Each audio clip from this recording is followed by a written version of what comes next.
Hello friends, எல்லாரும் எப்படி இருக்கீங்க? நீங்கள் கேட்டுக்கொண்டிருப்பது எழுத்தாளர் ஸ்வாதிகா கணேசன் அவர்களின் விண்வெளி நிலவே.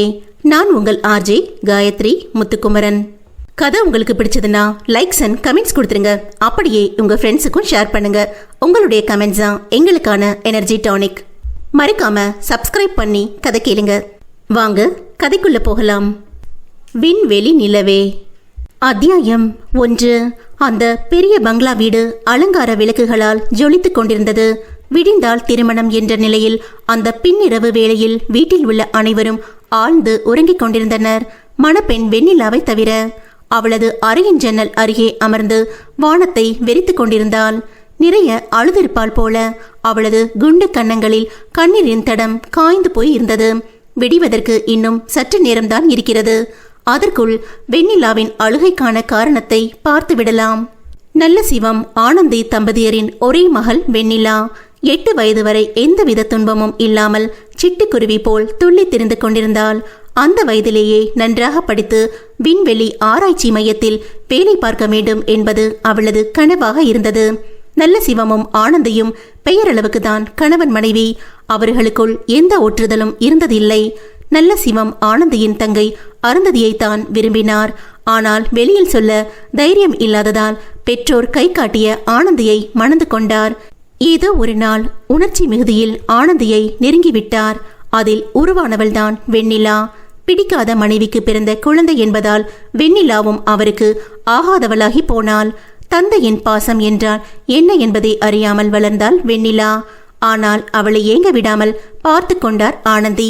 சாதுவான குணம் படைத்த ஆனந்தியால் தன்னுடன் வாழ விரும்பாத நல்ல சிவத்தை எதிர்த்து எதுவும் கேட்க முடியவில்லை. அப்பொழுது வெண்ணிலாவின் 8வது பிறந்த நாளுக்காய் ஆனந்தியின் வீட்டிற்கு வந்து சேர்ந்தார் அருந்ததி. அவள் வீட்டிற்குள் நுழைந்தது முதல் அவள் பின்னாலேயே சுற்றி கொண்டிருந்தார் நல்ல சிவம். அருந்ததிக்கும் நல்ல சிவத்தின் மேல், குறிப்பாக அவரின் சொத்துக்கள் மேல் ஒரு கண் இருக்கத்தான் செய்தது. அனைத்தும் தெரிந்திருந்தும் தெரியாதது போல் உளவிக் கொண்டிருந்தார். ஆனந்தி மாலையில் பிறந்த நாள் கொண்டாட்டங்கள் முடிந்து இரவு அனைவரும் உறங்கிக் கொண்டிருந்தனர். நள்ளிரவு நேரம் இயற்கை உபாதைக்காய் கண் விழித்தார் ஆனந்தி. நல்ல சிவம் எப்பொழுதும் ஆனந்தியுடன் உறங்க மாட்டார். தனி அறையில்தான் உறங்குவார். ஆனந்தி அறையை விட்டு வெளியே வந்து பார்த்தபோது நல்ல சிவம் அறையில் விளக்கு எரிந்து கொண்டிருந்தது. இவர் இந்த நேரத்தில் தூங்காமல் என்ன பண்றார் என்று யோசித்துவிட்டு ஜன்னல் வழியாக அறையை எட்டி பார்த்தார். உள்ளே நல்ல சிவமும் அருந்ததியும் உடலில் ஒட்டு துணி கூட இல்லாமல் செல்லாபத்தில் கிடந்தனர். அதை பார்த்த நிமிடத்தில் உயிரை யாரோ உருவி எடுப்பது போல் தோன்றியது. அழுதபடியே தன் அறைக்கு வந்து கதவை சாற்றிவிட்டார் ஆனந்தி. மேஜையில் வெண்ணிலாவின் நோட்டு கிடந்தது. அதை எடுத்து வேக வேகமாக எழுத ஆரம்பித்தார். அன்புள்ள அம்மா அப்பா, சில நாட்களாக எனக்கு அதிகமாக வயிற்று வலி வருகிறது. தாங்க முடியவில்லை. இந்த வலியோடு உயிர் வாழ எனக்கு விருப்பமில்லை. உங்களுக்கு விருப்பம் இருந்தா நம்ம அருந்ததிய என் கணவருக்கு மறு கல்யாணம் பண்ணி வைங்க. ஏன்னா வெளியில இருந்து வர்ற பொண்ணு என் குழந்தைய கொடுமைப்படுத்தினா என்ன பண்றது? என் தங்கச்சியா இருந்தா என் குழந்தைய நல்லா பாத்துக்குவான். அதனால தான் சொல்றேன். வெண்ணிலா குட்டி, அம்மாவை மன்னிச்சிருடா. உனக்கு ஒரு நல்ல அம்மாவா இருந்து உன்னை என்னால பாத்துக்க முடியல. அம்மாவோட ஆசையெல்லாம் நீ ஒரு விண்வெளி வீராங்கனையா வரணும். நீ நல்லா படிக்கிற பொண்ணு. படிப்பு மட்டும் எப்பவும் விட்டுறாத. அம்மா மாதிரி கோழையான ஒரு பொண்ணா இருக்கக்கூடாது. புரியுதா என் தங்க மகளே என எழுதி முடித்துவிட்டு லெட்டரில் ஒரு முத்தத்தை பதித்துவிட்டு எழுந்து சென்று தூங்கிக் கொண்டிருந்த வெண்ணிலாவின் நெற்றியில் இதழ் பதித்துவிட்டு அவரது திருமண சேலையில் தூக்கு மாட்டிக்கொண்டார். இது எதுவும் தெரியாத வெண்ணிலா ஆழ்ந்த நித்திரையில் இருந்ததால் விடிந்ததும் கண் விழித்து பார்க்கையில் மேலே பிணமாக தொங்கிக் கொண்டிருந்த தனது அம்மாவைத்தான் பார்த்தாள். அதிர்ச்சியில் பேச்சு நின்று விக்கித்து போய்விட்டாள். பின் அனைவருக்கும் விஷயம் தெரிந்து செய்ய வேண்டிய காரியங்களை செய்து முடித்தனர். அந்த சம்பவம் நடந்து 2 வாரங்கள் வரை வெண்ணிலா அந்த அறையை விட்டு வெளியே வரவில்லை. அந்த வீட்டில் வேலை செய்த வள்ளி என்பவர்தான் வெண்ணிலாவை சகஜ நிலைமைக்கு கொண்டு வந்தார். ஆனந்தி கடிதத்தில் குறிப்பிட்டது போல அருந்ததியை கோலாகலமாக திருமணம் செய்து கொண்டார் நல்ல சிவம். தங்கள் மகன் கணபதி பிறக்கும் வரை வெண்ணிலாவை நன்றாக பார்த்து கொண்டார் அருந்ததி. அதன் பின் வெண்ணிலாவை ஒதுக்க ஆரம்பித்தார். பல நாட்கள் தாய் எழுதிய கடிதத்தை கையில் பிடித்தபடி அழுது கொண்டிருப்பாள் வெண்ணிலா. நாட்கள் உருண்டோடியது. வெண்ணிலா 12வது படிக்கும் போது அவளின் தாத்தா பாட்டி ஒரு விபத்தில் மாண்டு போயினர். அத்தோடு வெண்ணிலாவின் படிப்புக்கு முற்றுப்புள்ளி வைக்கப்பட்டது. தனது மகள் சித்ராவை விட வெண்ணிலா அழகாக இருப்பது அருந்ததிக்கு உறுத்தி கொண்டே இருந்தது. இவளை பார்க்கும் போதெல்லாம் இருந்து விழுக ஆரம்பித்தார். சிறு வயதில் தன் அக்கா ஆனந்தியைப் போல்தான் அழகாக இல்லை என்பதில் தொடங்கிய பொறாமை அவரைப் போலவே, ஏன் அவரை விட கூடுதல் அழகாக இருக்கும் வெண்ணிலாவில் வந்து முடிந்தது. அவளை வெளியே அனுப்பினால் எவன் கூடவாவது ஓடிப்போய் குடும்ப மானத்தை வாங்கி விடுவாள் என்று நல்ல சிவத்திடம் கூறி அவளை வீட்டிற்குள் முடக்கி போட்டார். அம்மாவின் ஆசைப்படி விண்வெளி ஆராய்ச்சி நிலையத்தில் வேலை செய்ய வேண்டும், என்னை படிக்க அனுப்புங்கள் என கேட்டு கெஞ்சி கூத்தாடி காலில் கூட விழுந்தாள் வெண்ணிலா. பலன் என்னவோ பூஜ்யம்தான். ஒரு கட்டத்தில் அறையை விட்டு வெளியே வருவதையே தவிர்த்து விட்டாள். நாட்கள் அதன் போக்கில் நகர்ந்தது. 3 நாட்களுக்கு முன் அருந்ததி வந்து உனக்கு திருமணம் முடிவு செய்துள்ளோம், வரும் வெள்ளிக்கிழமை என்று கூறினார். மாப்பிள்ளை பெயர் கூட சொல்லவில்லை. கேட்டாலும் பதில் வராது என்பதால் வெண்ணிலா தலையெழுத்து போல் நடக்கட்டும் என்று விட்டுவிட்டாள். ஆனால் நேற்று மாப்பிள்ளை வீட்டிலிருந்து வந்தவர்களை பார்த்த பொழுது அவளுக்கு கதி கலங்கி போய்விட்டது. அவர்களுக்கும் இந்த கல்யாணத்தில் விருப்பமில்லை என்பது போல் நடந்து கொண்டனர். மாப்பிள்ளையின் முரட்டுத்தனத்தை பற்றி பேசிக் கொண்டனர். அவனோடு காலம் முழுக்க வாழப்போகும் வாழ்க்கையை நினைத்து கண்ணீர் விட்டு கொண்டிருக்கிறாள் வெண்ணிலா. தன் கனவு கலைந்து காற்றோடு போவது போல் தோன்றியது. கதவு தட்டும் ஓசை கேட்டு சுய நினைவுக்கு வந்தவள் கதவை திறந்து பார்த்தாள். வெளியே அருந்ததி கையில் பட்டுப்புடவை நகைகளுடன் நின்று கொண்டிருந்தார். மாப்பிள்ளை வீட்டுக்காரங்க வந்துட்டு இருக்காங்க, இந்தா இதை கட்டிக்க, தயாராயிரு. சித்தி, அது என்ன வந்து போயின்னுட்டு போய் தயாராகு என்று சொல்லிவிட்டு போய்விட்டார். இனி எதுவும் செய்ய முடியாது என கண்களை துடைத்து கொண்டு குளியல் அறைக்குள் நுழைந்தாள் வெண்ணிலா. இந்த கல்யாணம் நடக்குமா? அடுத்த பகுதி மாப்பிள்ளையின் அறிமுகம். அத்தியாயம் 2. அக்கா அக்கா, என்னடி இவளே, எதுக்கு என்ன போட்டு இப்படி சொரிஞ்சிட்டு இருக்க? ஐயோ அக்கா, மணி என்னாச்சு பாத்தியா? இன்னும் கொஞ்ச நேரத்துல பொண்ணு வீட்டுக்கு கிளம்பணும். இன்னும் அந்த பாண்டி பைய எந்திரிக்கவே இல்ல. நீ போய் எழுப்பி விடுக்கா. பெரிய மாமா வந்து பார்த்தா நீ தான் திட்டு வாங்குவ. ஆடி, யாரடி இவ? ஏண்டி, அந்த சண்டியர் மூஞ்சில போய் முழிச்சு காலங்காத்தால திட்டு வாங்குறதுக்கு எனக்கு என்ன பைத்தியமா? இன்னைக்கு அவனுக்கு கல்யாணம்னு அவன் அண்ணன் நேத்து நைட்டே அவனுக்கு சொல்லிட்டாரு. அவன் எல்லாம் தெரிஞ்சுதான் இப்படி தூங்கிட்டு இருக்கான். அவனை எழுப்புற வேலையெல்லாம் அவங்க நொன்ன வந்து பாத்துக்குவாரு. இப்ப இந்த மொகரக்கட்டைக்கு கல்யாணம் ஒண்ணுதான் கேடு பாரு. எல்லாம் வந்து செத்து போன கிழவிய சொல்லணும். கொண்டக்க மண்டக்க உயிரை எழுதி வச்சுக்கிட்டு அது பாட்டுக்கு போய் சேர்ந்துருச்சு. இவனையெல்லாம் கட்டி அலணும்னு நம்ம தலையில எழுதி இருக்கு. நீ போய் கிளம்புற வழிய பாரு. அவன் கரெக்டா நமக்கு கிளம்புறப்ப வந்துருவான். சரிக்கா, நம் நாயகனின் குடும்பத்தை பற்றி ஒரு முன்னோட்டத்தை பார்த்து விடுவோம் வாருங்கள். தேய்பிரையான் தெய்வானை தம்பதிக்கு மொத்தம் 7 பிள்ளைகள், 4 மகன்கள், 3 மகள்கள். அதில் கடைசியாக பிறந்தவன்தான் நம் நாயகன் வீரபாண்டி. அவனின் பெயரை போல் வீரம் நிறைந்தவன். முணுக்கென்றால் மூக்கின் மேல் கோபம் வரும். தன் பாட்டி அங்கையர்கண்ணியின் பேச்சை மட்டும்தான் கேட்பான். மற்றபடி வீட்டில் யார் பேச்சையும் கேட்க மாட்டான். 2 வருடங்களுக்கு முன் அங்கையர்கண்ணி இறந்து போனார். அதிலிருந்து மேலும் மூர்க்கமாகி போனான். வீரபாண்டியன் மூத்த அண்ணனுக்கும் வீரபாண்டிக்கும் இடையில் 22 வயது இடைவெளி. வீரபாண்டி வயிற்றில் இருந்தபோது தெய்வானையின் மூத்த மகளும் பிரசவத்திற்காய் வீட்டிற்கு வந்திருந்தார். காலதாமதமான கருத்தரிப்பால் கோணி குறுகி போய்விட்டார் தெய்வானை. குழந்தை பிறந்த பின்பு தாய்ப்பால் கூட அவர் தரவில்லை. மாப்பிள்ளையின் முன்னால் குழந்தையை தூக்கக்கூட வெக்கமாக இருந்தது அவருக்கு. அதனால் வீரபாண்டியை அப்படியே ஒதுக்கிவிட்டார். அவனை கேப்பை கூளை கொடுத்து வளர்த்தது அவனுடைய அப்பத்தா அங்கையர்கண்ணிதான். வளர வளர வீரபாண்டிக்கு தாயின் செயல் புரிந்து அவன் மனம் இறுகி போனது. வரிசையாக அக்காக்கள் அண்ணன்கள் அனைவருக்கும் திருமணம் முடிந்தது. அடுத்தடுத்து அவன் தாய் தந்தையும் இறந்து போயினர். அவர்கள் இறப்பு அவனை பெரிதாக பாதிக்கவில்லை. சிறு வயதிலிருந்தே படிப்பில் ஆர்வம் கொண்ட வீரபாண்டியை அங்கையர்கண்ணிதான் படிக்க வைத்தார். 12ஆம் வகுப்பில் மாநிலத்தில் முதல் மாணவனாக தேர்ச்சியடைந்தான். அதன் பின் கல்லூரி படிப்புக்காக சென்னை வந்து சேர்ந்தான். முதலாக தன் பாட்டியை விட்டு வந்து தவித்து போய்விட்டான். ஆனால் படிப்பின் மீது இருந்த அதிக ஆர்வம் அவனை கட்டி போட்டுவிட்டது.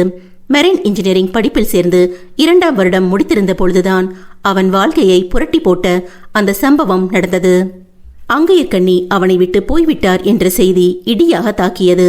பாட்டியின் இறப்பிற்கு ஊருக்கு வந்தவன் அங்கு நடந்த சில விரும்பத்தகாத சம்பவங்களால் திரும்பி கல்லூரிக்கு செல்வதை விட்டுவிட்டான்.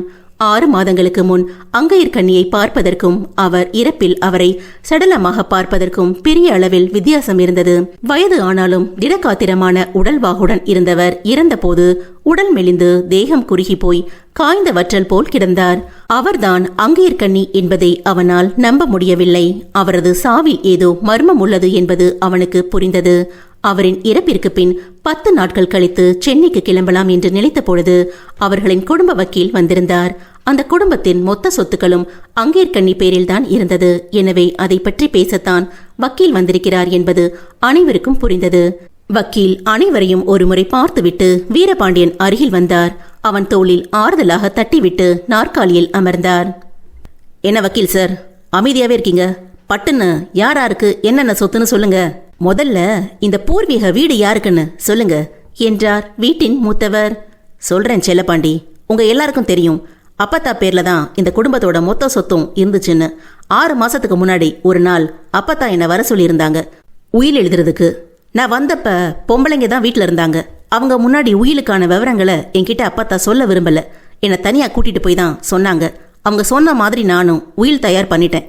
ஆனா உயில் எழுதி 6 மாசத்துக்குள்ள அவங்க எப்படி இவ்வளவு உடம்பு சரியில்லாம இறந்தாங்கன்னு தான் எனக்கு புரியல. வக்கீல் சார், உங்க வருத்தம் எல்லாம் அப்புறம் பேசிக்கலாம். முதல்ல வந்த விஷயத்த சொல்லுங்க என்றார் 2வது அண்ணன் துரைப்பாண்டி. வக்கீல் அவரை ஒரு வெற்று பார்வை பார்த்துவிட்டு தொடர்ந்தார். உங்க எல்லார் மேலையும் அப்பத்தா சொத்து எழுதியிருக்காங்க என பத்திரங்களை எடுத்து வைத்தார். மற்றவர்களை விட வீரபாண்டிக்கு மட்டும் சொத்து பத்திரங்கள் அதிக அளவு இருந்தது. மற்றவர்களை உறுத்தியது. ஆனால் அவன் அதையெல்லாம் கண்டு கொள்ளவில்லை. என்ன வக்கீலு, வந்த உடனே இதை காட்டாம என்னென்னவோ பேசிட்டு இருக்கீங்களே என்றான் 3வது அண்ணன் சிங்கப்பாண்டி. அந்த வீட்டின் ஆண்கள் முன்னால் பெண்கள் பேசக்கூடாது என்பதால் பெண்கள் அனைவரும் அமைதியாக இருந்தனர். வீரபாண்டியன் 2வது அக்கா கணவர் செந்திலை தவிர மற்ற அனைவரின் கண்களும் அங்கிருந்த சொத்து பத்திரங்களின் மீதுதான் இருந்தது. நான் இன்னும் பேசி முடிக்கல சிங்கப்பாண்டி. சொத்து உங்க பேர்ல பிரிச்சு மட்டும்தான் எழுதியிருக்கு. ஆனா இது எல்லாம் உங்க பேர்ல மாறணும்னா அதுக்கு முக்கியமா ஒரு கண்டிஷன் இருக்கு. அதை நீங்க எல்லாம் பண்ணா மட்டும்தான் சொத்து உங்க பேருக்கு மாறும். இல்லைனா அத்தனை சொத்தும் வீரபாண்டியோட பேருக்கு போய் சேர்ந்துரும். அத்தியாயம் 3. சொத்துக்கள் அனைத்தும் வீரபாண்டியன் பேருக்கு மாறிவிடும் என்று வக்கீல் சொன்னதை கேட்டு அனைவரும் அதிர்ச்சியில் உறைந்து போயினர். வீரபாண்டியும் அப்பொழுதுதான் நிமிர்ந்து வக்கீலை பார்த்தான். நீங்க சொல்றது எங்களுக்கு புரியல வக்கீலு. அப்ப இந்த சொத்தை எங்கனால இப்ப அனுபவிக்க முடியாதா? அப்புறம் எதுக்கு இதெல்லாம் எங்க பேர்ல இருக்கணும்? நான் இன்னும் பேசி முடிக்கல சிங்கப்பாண்டி. அதுக்குள்ள நடுவுல கேள்வி கேட்டா நான் என்ன பண்ண முடியும்? இந்த சொத்தை நீங்க இப்ப அனுபவிக்க முடியாது. அப்படித்தான் அப்பத்தா உயிர் எழுதி வச்சிருக்காங்க. சுற்றி இருந்தவர்கள் அவர்களுக்குள் பேச ஆரம்பித்தனர். கூச்சல் குழப்பம் அதிகமாகவே 2வது அக்காவின் கணவர் செந்தில் வந்து பேச ஆரம்பித்தார். எல்லாரும் கொஞ்சம் அமைதியா இருக்கீங்களா? அவர் என்ன சொல்ல வராருன்னு முழுசா கேட்டுட்டு அதுக்கப்புறம் நீங்க என்ன வேணாலும் பேசுங்க. ஒரு படிச்ச மனுஷன் அவர் வேலையெல்லாம் விட்டுட்டு வந்து இங்க உட்கார்ந்து பேசிட்டு இருக்காரு. அவரை மதிக்காம நீங்க எல்லாம் உங்களுக்குள்ள பேசிட்டு இருந்தா என்ன அர்த்தம்? என்ன மச்சான், உங்களுக்கு கூடவா தெரியல என்று துரைப்பாண்டியை பார்த்து கேட்டார். அதன் பின் தான் அனைவரும் வாயை மூடினர். வக்கீல் சார், நீங்க சொல்லுங்க, அப்பத்தானே இவங்களுக்கு எல்லாருக்கும் புரியும். புரியுற மாதிரி சொல்றேன் செந்தில். வீரபாண்டியை தவிர நீங்க எல்லாரும் கல்யாணம் பண்ணி குழந்தை குட்டின்னு இருக்கீங்க. அதனால வீரபாண்டிக்கு கல்யாணம் ஆகி ஒரு குழந்தை பிறந்தா மட்டும்தான் இந்த சொத்தெல்லாம் உங்க பேருக்கு மாறும். அப்படித்தான் உங்க அப்பத்தா உயில் எழுதி இருக்காங்க. இது என்ன சுத்தம் மடத்தனமா இருக்கு? இந்த சண்டியரு எப்ப படிச்சு முடிச்சு வேலைக்கு போய் கல்யாணம் பண்ணி புள்ள பெத்துக்கிறது, நாங்க எப்ப சொத்தை அனுபவிக்கிறது? இதெல்லாம் முடியாது. எங்களுக்கு சொத்து இப்பவே வேணும். என்னால எதுவும் பண்ண முடியாது செல்லப்பாண்டி. வீரபாண்டி மனசு வச்சாதான் இப்போ இந்த வீட்டுல உங்க எல்லாராலும் இருக்க முடியும். உங்க அப்பத்தா முழு பவரையும் அவன் பேர்ல தான் உயில் எழுதி வச்சிருக்காங்க, சரியா என்று கூறியபடி எழுந்து கொண்டார். வீரபாண்டி, என் கூட வா, உன்கிட்ட கொஞ்சம் பேசணும். ஊருக்கு கிளம்புவதற்காக பேகும் கையுமாக நின்றவன் அவர் அழைக்கவும் அவருடன் சென்று விட்டான். வீட்டில் இருந்து ஒரு சில அடி தூரம் தள்ளி வந்து ஒரு மரத்தடியில் அமர்ந்தனர். என்ன வீரபாண்டி, எல்லாரும் சொத்துக்காக அடிச்சுக்கிறாங்க, நீ என்னன்னா எதுவும் பேசாம இருக்க? உனக்கு இந்த சொத்தெல்லாம் வேண்டாமா? என்னுடைய பெரிய சொத்தே என்னை வளர்த்த என் அப்பத்தாதான். அதுவே என்னை விட்டு போயிடுச்சு. அப்புறம் எனக்கு எதுக்கு இந்த சொத்தெல்லாம்? நான் கையெழுத்து போட்டு தரேன் சார், எல்லாத்தையும் மற்றவங்களுக்கு பிரிச்சு கொடுத்துட்றேன் என்றான். அதன் பின் 20 நிமிடங்கள் வீரபாண்டியிடம் பேசிவிட்டு கிளம்பி போனார் வக்கீல். பின் 1 மணி நேரம் கழித்து வீடு வந்து சேர்ந்தான் வீரபாண்டி. அவனை எதிர்பார்த்துதான் வீடே ஆவலாக காத்திருந்தது. என்னடா வீரபாண்டி, கடைசி பஸ் கிளம்புற நேரம் ஆயிடுச்சு, இப்ப வர்ற? சரி வா, நான் உன்னை பஸ் ஸ்டாப்ல விடுறேன் என்றார் சிங்கப்பாண்டி. நான் இனி படிக்க போகல. அப்பா தான் எனக்குன்னு விட்டுட்டு போன கரும்பு, வாழைத்தோட்டம், டவுன்ல இருக்கிற சினிமா தியேட்டர், பருத்தி ஆலை, கிழக்க இருக்கிற விவசாய நிலம், இதையெல்லாம் இனி நான் பாத்துக்கிறேன் என்று சொல்லிவிட்டு யாருடைய பதிலையும் எதிர்பார்க்காமல் அவன் அறைக்கு சென்று விட்டான். இரண்டாவது அக்காவின் கணவர் செந்திலை தவிர மற்ற அனைவரும் வீரபாண்டியன் பேச்சில் அதிர்ந்து போய்விட்டனர். செந்திலுக்கு வீரபாண்டியையும் அப்பத்தாவையும் ரொம்ப பிடிக்கும். எனவே வீரபாண்டி இனி இங்கேயே இருக்கப் போகிறேன் என்று சொன்னது அவனுக்கு மகிழ்ச்சியாக இருந்தது. அப்பத்தாவின் இறப்பு துயரத்தில் இருந்து வீரபாண்டியை மீட்டுக் கொண்டு வந்தது செந்தில்தான். அன்றைக்கு பிறகு வீட்டின் மொத்த பொறுப்பையும் வீரபாண்டி பார்த்து கொண்டான். முதல் மற்றும் மூன்றாவது அக்காக்களை அவர்களது கணவன் வீட்டிற்கு அனுப்பிவிட்டான். செந்திலுக்கு பூர்வீக வீடு இல்லை என்பதால் அவர்கள் குடும்பத்தை மட்டும் தன்னுடன் வைத்துக் கொண்டான். வீரபாண்டியின் தலைமையின் கீழ் வீடு வந்தது செந்திலை தவிர மற்ற யாருக்கும் பிடிக்கவில்லை. வேறு வழி இல்லை என்பதால் சகித்துக்கொண்டு வாழ ஆரம்பித்தனர். 2 வருடங்களுக்கு பின் வீரபாண்டியின் மூத்த அண்ணி மூலமாக வெண்ணிலாவை வீரபாண்டிக்கு பேசி முடித்தனர். பெண் பார்க்க சென்றதையோ பேசி முடித்ததையோ வீரபாண்டிக்கு யாரும் சொல்லவில்லை. விடிந்தால் திருமணம் என்றால் முதல் நாள் இரவுதான் அவனுக்கு கூறினர். எதுவும் பேசாமல் சரி என்று சொல்லிவிட்டான். ஏதோ திட்டம் போட்டு வேலை நடக்கிறது என்பது மட்டும் அவனுக்கு புரிந்தது. அவனுக்கு திருமணத்தில் விருப்பமில்லை என்றெல்லாம் இல்லை. ஆனால் இவர்கள் பார்க்கும் பெண்ணை கண்டிப்பாக மனம் முடிக்கக்கூடாது என்பதில் மட்டும் தெளிவாக இருந்தான். செந்தில் எவ்வளவோ முயற்சி செய்தும் யார் பெண், எந்த ஊர் என்ற எந்த விவரங்களையும் அவனால் அவன் மனைவியிடம் இருந்து தெரிந்து கொள்ள முடியவில்லை. என்ன மாப்பிள்ள, எவ்வளோ பேசியும் உங்க அக்கா கிட்ட இருந்து எந்த விஷயத்தையும் என்னால கறக்க முடியலையே. இப்ப என்ன பண்ண போற? இவங்க பாக்குற பொண்ணு உனக்கு சரிப்பட்டு வருமா? மாமா, இப்ப எதுக்கு நீ இவ்வளவு கவலைப்பட்டு கிடக்குற? இவங்க சொன்னா நான் கண்ணை மூடிக்கிட்டு தாலியை கட்டிடுவேனா? நாளைக்கு ஊருக்கானங்க முன்னாடி இவங்க மானத்தை வாங்குறனா இல்லையா பாரு. அப்ப நாளைக்கு கல்யாணம் பண்ணிக்க மாட்டியா மாப்பிள்ள? கண்டிப்பா பண்ண மாட்டேன் மாமா. இவங்க பாக்குற பொண்ணு இவங்கள மாதிரி தானே இருக்கும். ஏற்கனவே என் அப்பத்தாவ இவங்க கிட்ட விட்டுட்டு போய் அதை இவங்க என்ன பண்ணாங்கன்னு தெரியல. இதுல இவங்க காட்டுற பொண்ணை நான் கல்யாணம் பண்ணி கூட்டிட்டு வந்தா ராத்திரியில எனக்கு கொடுக்குற பால்ல விஷத்தை கொஞ்சோண்டு கலந்து என்னை போட்டு தள்ளிடும். எனக்கு தெரியாதா மாமா இவங்கள பத்தி? நாளைக்கு கல்யாணத்துக்கு வந்து வேடிக்கை மட்டும் பாரு என்று பேசிவிட்டு போன வீரபாண்டியை விசித்திரமாக பார்த்து கொண்டிருந்தான் செந்தில். ஆனால் மறுநாள் வெண்ணிலாவை பார்த்த அடுத்த நொடி அவள் கழுத்தில் தாலியை கட்டி விடுவான் வீரபாண்டி என்பது அவனுக்கே அப்பொழுது தெரியாது. அத்தியாயம் 4. 2 வேன்களிலும் வீரபாண்டி அவனது ஜீப்பிலும் வெண்ணிலாவின் வீட்டை அடைந்தனர். வீரபாண்டியின் குடும்பத்தினர் அருந்ததியும் நல்ல சிவமும் அனைவரையும் வரவேற்று சாப்பிட அனுப்பி வைத்தனர். சாப்பிட்டுக் கொண்டிருந்த வீரபாண்டியை நெருங்கினான் செந்தில். டே பாண்டி, செல்லுமாமா, இப்ப நம்ம பொண்ணு வீட்டில் தானே இருக்கோம். நீ தனியா பொண்ணை பார்க்க நான் ஏற்பாடு பண்ணவா? மாமா, இந்த கல்யாணமே ஒரு நாடக கல்யாணம். கல்யாண பொண்ணு ஒரு நடிகை. என்கிட்ட இருந்து மொத்த சொத்தையும் ஆட்டையை போடுறதுக்கு என் குடும்பமே ஆடுற நாடகம். புரியுதா? இல்ல மாப்பிள்ள, எனக்கு என்னமோ அப்படி இருக்குன்னு தோணல. இங்க பாரு மாமா, உனக்கு தெரியாத இன்னொரு விஷயம் சொல்லட்டுமா? என்னடா? என் அப்பத்தா சாவுக்கு காரணமானவங்களை பழி வாங்க எனக்கு முதல் வாய்ப்பு இன்னைக்கு தான் கிடைச்சிருக்கு. நான் உன்கிட்ட நேத்து சொன்ன மாதிரி இந்த பொண்ணுக்கு நான் தாலி கட்ட போறதில்ல. ஊருக்கு முன்னாடி இவங்களை தலை குனிய வைக்க போறேன். அது சரிடா, ஆனா மணமேடை வரைக்கும் வந்து கல்யாணம் நின்னு போனா அந்த பொண்ணு நிலைமை என்ன ஆகிறது? பெண் பாவம் பொல்லாதது மாப்பிள்ள. அதற்கு வீரபாண்டி பதில் சொல்வதற்குள் அவனை மணமேடைக்கு அழைத்து வந்து விட்டனர். என்ன நடக்கப் போகுதுன்னு தெரியலையே என வேண்டிவிட்டு மணமேடையை நெருங்கினான் செந்தில். மாப்பிள்ளை சடங்குகளை முடித்து பெண்ணை அழைத்து வர சொன்னார் ஐயர். தன் அக்கால்களுக்கு நடுவில் அழகு பதுமை போல் நடந்து வரும் வெண்ணிலாவை அப்பொழுதுதான் முதல் முறையாக பார்த்தான் வீரபாண்டி. நிலவை ஒத்திருந்த அந்த முகத்தில் எந்த கள்ளத்தனத்தையும் அவனால் கண்டறிய முடியவில்லை. அவள் முக சுருக்கத்தை வைத்து அவளுக்கும் இது விருப்பமில்லாத திருமணம் என அவனுக்கு தோன்றியது. வெண்ணிலா வீரபாண்டியன் அருகில் அமர வைக்கப்பட்டாள். ஆனால் அவள் அவனை நிமிர்ந்து கூட பார்க்கவில்லை. ஐயர் தாலியை வீரபாண்டியன் கையில் கொடுத்து கெட்டி மேளம் என கத்தினார். செந்தில் நடக்கப் போகும் விபரீதத்தை எண்ணி கண்களை மூடிக்கொண்டு நின்றான். சில நிமிடங்களுக்கு பிறகு கண் திறந்து பார்த்த பொழுது வீரபாண்டி வெண்ணிலாவின் கழுத்தில் தாலி கட்டி கொண்டிருந்தான். 3 முடிச்சையும் அவனை போட்டான். நார்த்தனார் முடிச்சு போட வந்த அக்கால்களை தன் கண்களாலேயே தள்ளி நிறுத்தியிருந்தான். தாலி கட்டி முடித்துவிட்டு குனிந்து வெண்ணிலாவின் முகத்தை பார்த்தான். முகம் வீங்கி கண்கள் சிவந்து போயிருந்தது. நிறைய அழுது இருக்கிறாள் என தோன்றியது. மெதுவாக செந்திலை அழைத்தவன் அவன் காதில் ஏதோ சொன்னான். செந்தில் உடனே மணமேடையை விட்டு வெளியேறிவிட்டான். அதன் பின் திருமண சடங்குகள் ஆரம்பித்தன. ஆனால் வெண்ணிலா வீரபாண்டியன் முகத்தை நிமிர்ந்து கூட பார்க்கவில்லை. என்ன பிரச்சனை இந்த பொண்ணுக்கு? ஏன் இப்படி இருக்கா என வீரபாண்டியன் மண்டைக்குள் வண்டு குடைந்தது. வெண்ணிலாவின் தாய் தந்தை முகத்தை பார்த்தவனுக்கு ஏதோ புரிந்தது போல் இருந்தது. மேலும் தனது 3 அண்ணிகளும் 3 அக்காக்களும் அருந்ததியுடன் கிசுகிசுவென பேசுவதை பார்த்து இது பக்காவாக திட்டமிட்ட கல்யாணம் என்பதும் புரிந்தது. இதற்கிடையில் செந்தில் வீரபாண்டியனை தனியாக அழைத்து சென்று வெண்ணிலாவின் பிறப்பு பற்றியும் படிப்பு நின்று போனது, அவளது கனவு, அவள் இந்த வீட்டில் படும் துன்பங்கள் அனைத்தையும் கூறினான்.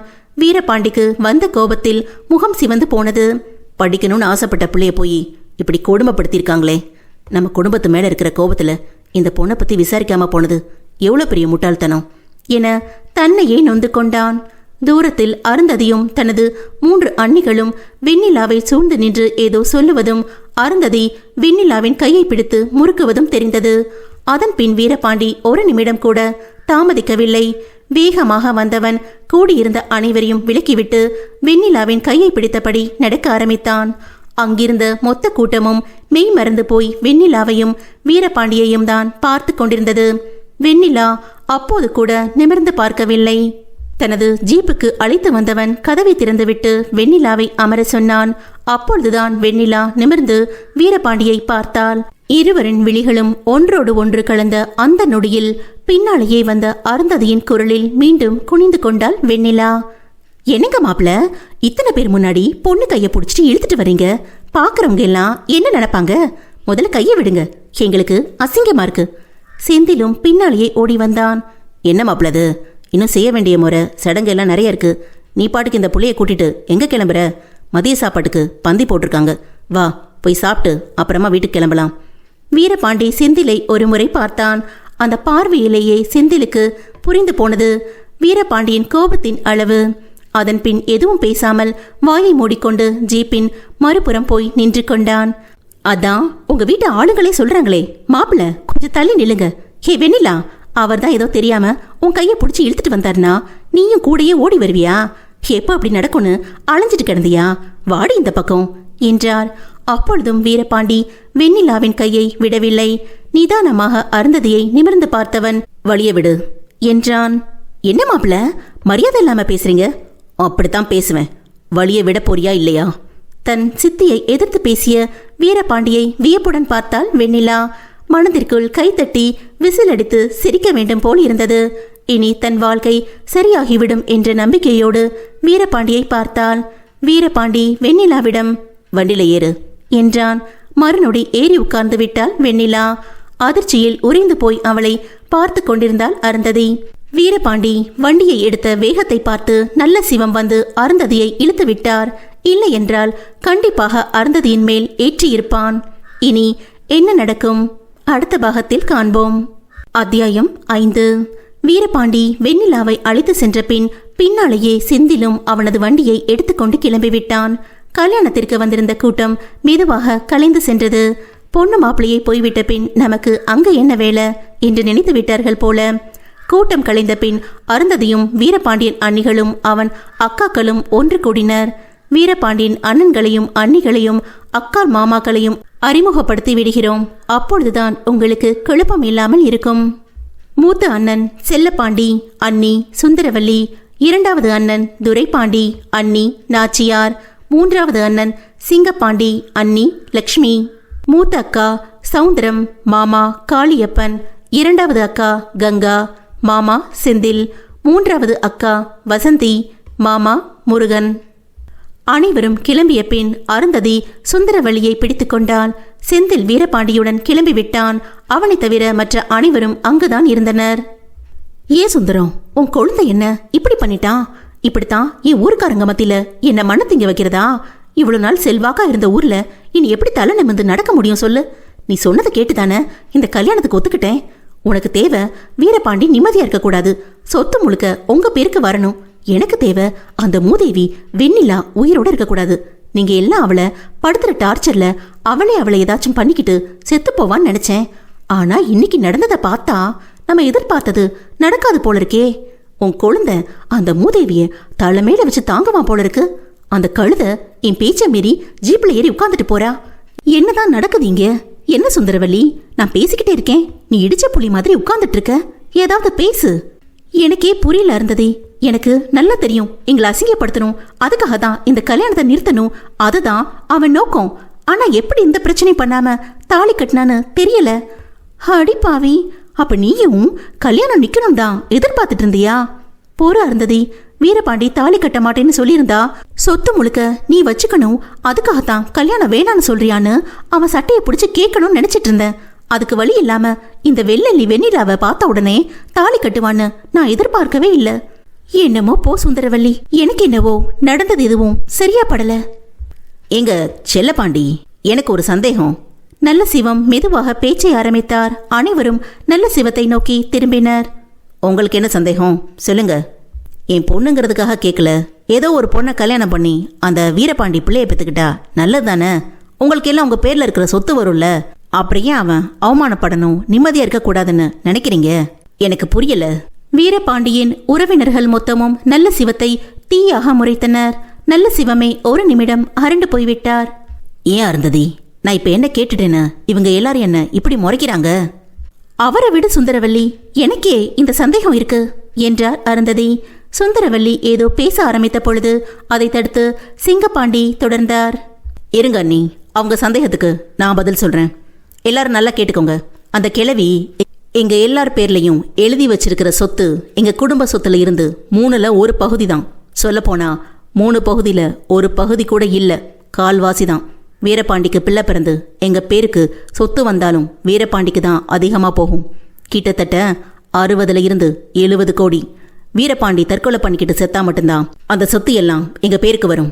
அதுக்கு தான் விவரம் பத்தாத ஒரு பிள்ளைய கல்யாணம் பண்ணி வீரபாண்டியையும் அவன் பொண்டாட்டியையும் நாங்க படுத்துற மென்டல் டார்ச்சர்ல அதுகளே தற்கொலை பண்ணிக்கிட்டு சாகணும். சொத்தெல்லாம் எங்க பேருக்கு வரணும். இதுதான் எங்களோட பிளான். புரிஞ்சதா? சிங்கப்பாண்டி பேசியதை கேட்டு அருந்ததியும் நல்ல சிவமும் வாயடைத்து போய்விட்டனர். ஏன் சுந்தரவல்லி, முன்னாடியே இதை சொல்லியிருந்தா நான் என் பொண்ணு சங்கரிய அந்த வீரபாண்டிக்கு கல்யாணம் பண்ணி வச்சிருப்பனே. அப்படியா? அப்போ அந்த வெண்ணிலாவுக்கு என்ன நடக்க போகுதோ அதுதான் உன் பொண்ணுக்கும் நடக்கும். பரவாயில்லையா? சுந்தரவல்லியின் முகத்தில் இருந்து ஆக்ரோஷத்தை பார்த்து அருந்ததி நடுங்கி போய்விட்டார். துரைப்பாண்டி எழுந்து கொண்டார். சரி, பேசிக்கிட்டே இருந்தா என்ன அர்த்தம்? கிளம்புங்க, ஊரை பக்கம் போகலாம். என்ன நடந்தாலும் நம்ம திட்டத்திலிருந்து எந்த மாறுதலும் இல்லை, அதை மனசுல வச்சுக்கோங்க. இந்தா புள்ள கங்கா, உன் புருஷன்கிட்ட சொல்லி வை, அந்த வீரபாண்டி கிட்ட ரொம்ப ஒட்டிக்கிட்டு தெரியறான். நான் என்ன சொன்னாலும் அந்த ஆளு கேட்க மாட்டான், இருந்தாலும் சொல்லி பார்க்கறேன். சரி கிளம்புங்க. எப்பா டிரைவர், வேணா எடு, கிளம்பலாம். இவர்களின் திட்டம் நிறைவேறுமா? பொறுத்திருந்து பார்க்கலாம். அத்தியாயம் 6. ஜீப்பில் வரும்பொழுது ஓரக்கண்ணால் வெண்ணிலாவை பார்த்து கொண்டே வந்தான் வீரபாண்டியன். ஆனால் அவள் ஒரு முறை கூட அவனை திரும்பி பார்க்கவில்லை. போனை எடுத்து செந்திலை அழைத்தவன், மாமா சீக்கிரம் வீட்டுக்கு போய் ஆரத்தி எடுக்க ஏற்பாடு பண்ணு. வீட்டில் பொம்பளை ஆளுக யாரும் இல்லை, அது எல்லாம் நான் பார்த்துக்கிறேன். நீ அந்த புள்ளைக்கு ஏதாவது சாப்பிட வாங்கி கொடுத்து கூட்டுவா மாப்ள. சரி மாமா. போனை வைத்துவிட்டு திரும்பி வெண்ணிலாவை பார்த்தான். அவள் அப்பொழுதும் அப்படியே தான் அமர்ந்திருந்தாள். என்ன இந்த புள்ளை இவ்வளோ அமைதியா இருக்கு? இப்படி இருந்தா நம்ம வீட்டில் இருக்கிற பிசாசுகளை எப்படி சமாளிக்கும்? அதுங்க எல்லாம் சேர்ந்து இந்த பிள்ளைய ஒரு வழி பண்ணிருங்க போல இருக்கே. நாமளும் நாள் முழுக்க வீட்டில இருந்து பார்த்துக்க முடியாது. என்ன பண்றது? ஒருவேளை இந்த பிள்ளைக்கு பேச வராதோ? வாய் ஊமையா இருக்குமோ? சரி, அதுக்கிட்டே கேட்போம். ஏங்க? வீரபாண்டியனின் குரல் கேட்டு மெதுவாக திரும்பினாள் வெண்ணிலா. சொல்லுங்க. அப்பாடா, பேச்சு வரும், ஊமை இல்லை. ஏங்க, ஏன் ரொம்ப அமைதியா இருக்கீங்க? உங்க கேரக்டர் எப்படித்தானா? விரக்தியாய் சிரித்தாள் வெண்ணிலா. என்ன சிரிக்கிறீங்க? நான் நல்லா பேசுவேன், ஆனா அந்த வீட்டில் யாரும் என் கூட பேச மாட்டாங்க, அதான் நானும் அமைதியாயிட்டேன். சாரிங்க, தாலி கட்டினதுக்கு அப்புறம் தான் எனக்கு உங்களை பற்றி எல்லாம் தெரிய வந்துச்சு. எங்கள் வீட்லையே முன்னாடியே என்கிட்ட எதுவும் சொல்லலை. தெரிஞ்சிருந்தா நான் உங்களுக்கு தாலி கட்டியிருக்க மாட்டேன். நீங்கள் எங்க என்கிட்ட சாரி சொல்கிறீங்க? பார்த்தா நான் தான் உங்களுக்கு தேங்க்ஸ் சொல்லணும், அந்த நரகத்திலேருந்து என்னை காப்பாற்றினதுக்கு. நீங்கள் வாழ்ந்த வீடு நரகம்னா இப்போ நாம் போகிற இடம் சுடுகாடு. அங்கே இருக்கிறதெல்லாம் மனுஷங்க இல்லை, பேய் பிசாசு. உங்களால் சமாளிக்க முடியுமா? என்னங்க ரொம்ப பயமுறுத்துறீங்க? நீங்கள் பயப்படணுன்னு நான் எதுவும் சொல்லலை. நீங்கள் எல்லாத்துக்கும் தயாராக இருக்கணும், அதுக்கு தான் சொல்கிறேன். என் வீட்டில் நடந்த எல்லாத்தையும் ஒரே நாளில் என்னால் சொல்லி முடிக்க முடியாது. போக போக நீங்களே புரிஞ்சுப்பீங்க. சரிங்க, நீங்கள் என்ன வெண்ணிலான பேர் சொல்லியே கூப்பிடுங்க. வாங்க போங்க எல்லாம் வேண்டாம், நான் உங்களை விட சின்ன பொண்ணு தான். ஆமாம், உன் வயசு என்ன? 19. சரி சரி. ஏன் கேட்டீங்க? இல்லை, சும்மா தான். பரவாயில்ல, சொல்லுங்க. உனக்கு இந்த கல்யாணத்தில் கண்டிப்பாக விருப்பம் இருந்திருக்காது. என்னை பிடிக்காம தான் கல்யாணம் பண்ணியிருப்ப. ஆனா நான் அப்படி இல்லை. உன்னை பார்த்த உடனே பிடிச்சு போய் தான் உனக்கு தாலி கட்டினேன். நீங்க சொல்றது எனக்கு புரியல. ஜீப்பை ஓரமாக நிறுத்திவிட்டு வெண்ணிலாவை பார்த்து திரும்பி அமர்ந்தான் வீரபாண்டி. புரியுற மாதிரி சொல்றேன். உன் விருப்பம் இல்லாம உன்னை நான் தொடமாட்டேன். அதே சமயம் சின்ன சின்ன சீண்டல், முத்தம் இதெல்லாம் இருக்கும். ஏன்னா நான் சன்னியாசியோ சாமியாரோ கிடையாது. புரியுதா? இவ்வளோ அழகான பொண்டாட்டியை பக்கத்தில் வச்சுக்கிட்டு என்னால் சும்மா இருக்க முடியாது. உனக்கு புரியும் நினைக்கிறேன். வெண்ணிலா தலை குனிந்து அமர்ந்திருந்தாள். அவள் கன்னம் இரண்டும் ரோஜா பூவாய் சிவந்திருந்தது. வீரபாண்டியும் சிரித்தபடியே காரை எடுத்தான். அடுத்த 1 மணி நேரத்தில் வீரபாண்டியன் வீட்டை அடைந்திருந்தனர். வெண்ணிலாவை வரவேற்பதற்கான வேலையை செந்தில் செய்திருந்தான். வீட்டை பார்த்து வியந்து போய் நின்றாள் வெண்ணிலா. வீடு அவ்வளவு பெரியதாக இருந்தது. உள்ளவாமா? பாசமாக அழைத்த செந்திலை வெண்ணிலாவுக்கு மிகவும் பிடித்திருந்தது. அதே சமயம் வேனில் ஊரை நோக்கி பயணித்துக் கொண்டிருந்தனர் வீரபாண்டியன் உறவினர்கள். ஊரை நெருங்கும் போது சுந்தரவல்லி எழுந்து நின்றார். என்ன சுந்தரம், இன்னும் ஊர் வரலையே, ஏன் எழுந்திருக்கிற? எனக்கு அது தெரியாதா? கொஞ்ச நேரம் சும்மா இருங்க. அதன் பின் செல்லப்பாண்டி வாய் திறக்கவில்லை. இல்ல டிரைவரு, பாட்டை நிறுத்துடா. ஏங்கா பிடிக்கலையா? இந்த பாட்டு வேற பாட்டு போடவா? அடே நிறுத்துன்னு சொன்னா நிறுத்துடா, இல்லைனா வேனை விட்டு வெளியே தள்ளி விட்டுடுவேன்.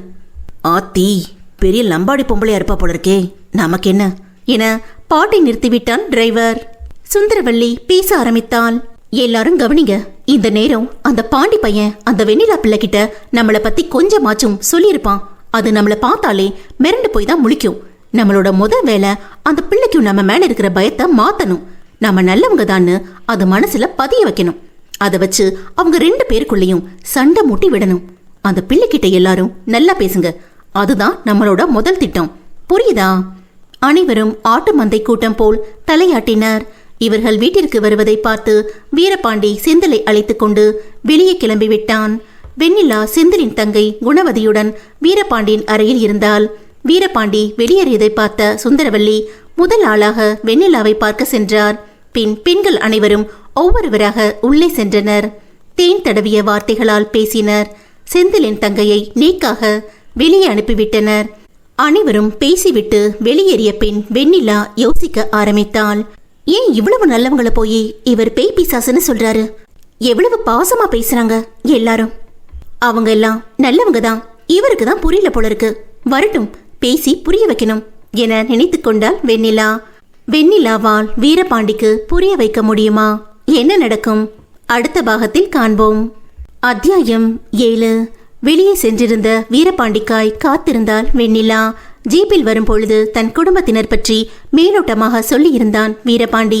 ஒருவேளை முழுதாக சொல்லியிருந்தால் தற்போது சுந்தரவல்லி முதல் வசந்தி வரை வீட்டு பெண்கள் அனைவரும் தேன் ஒழுக பேசியதை நம்பியிருக்க மாட்டாள். ஆனால் இயல்பிலேயே சற்று வெள்ளந்தியான வெண்ணிலா பெண்கள் பேசியதை வைத்து அவர்கள் அனைவரும் நல்லவர்கள் என நம்பி அதை வீரபாண்டியிடம் பேச தயாராகிவிட்டாள். மணி 8 நெருங்குகையில் வீட்டிற்கு வந்தான் வீரபாண்டி. அனைத்து அறைகளும் மூடியிருந்தாலும் அதில் இருந்தவர்களின் கண்கள் வீரபாண்டியை நோக்கித்தான் இருந்தது. செந்திலுடன் உள்ளே வந்தவன் வரவேற்பு அறையில் நின்று வெண்ணிலாவை அழைத்தான். அந்த வீட்டிலேயே வீரபாண்டியன் அறை மட்டும் மாடியில் இருக்கும். அந்த அறைக்குள் அனைத்து வசதிகளையும் உயிருடன் இருக்கும் போதே ஏற்படுத்தியிருந்தார் அங்கையர்கண்ணி. வீரபாண்டியின் குரல் கேட்டு மாடியில் இருந்து ஓடி வந்தாள் வெண்ணிலா. அவள் இறங்கி வரும் அழகை, அவளின் கொலுசுகள் அணிந்திருந்த காலை ரசித்துக் கொண்டு நின்றான் வீரபாண்டி. வாங்க என்று சொல்லிவிட்டு தலையை குனிந்து நின்றான் வெண்ணிலா. கையில் இருந்த துணிப்பையை அவளிடம் கொடுத்தான் வீரபாண்டி. என்ன இது? ட்ரெஸ் தான். உன் வீட்டில இருந்து அப்படியே உன்னை கூட்டிட்டு வந்துட்டேன். மாத்து துணி இல்லாம எப்படி இருப்ப? அதான் வாங்கிட்டு வந்தேன். வெண்ணிலாவின் மனதில் வீரபாண்டி உயர்ந்து நின்றான். இதுதான் சரியான டைம், இப்ப பேசலாம் என யோசித்தாள். என்னம்மா வெண்ணிலா, அப்படியே உறைஞ்சு போய் நிக்கிற? இதை கொண்டு போய் உள்ள வச்சுட்டு வா, சாப்பிடலாம் என்றான் செந்தில். இல்ல சித்தப்பா, நான் இவங்க கிட்ட கொஞ்சம் பேசணும். அதுக்கு என்ன, நல்லா பேசுங்க. வீரபாண்டி, ரூமுக்கு கூட்டிட்டு போடா. சரி மாமா. இல்ல, நான் இங்கேயே சொல்றேன். செந்திலுக்கு ஏதோ தவறாகப்பட்டது.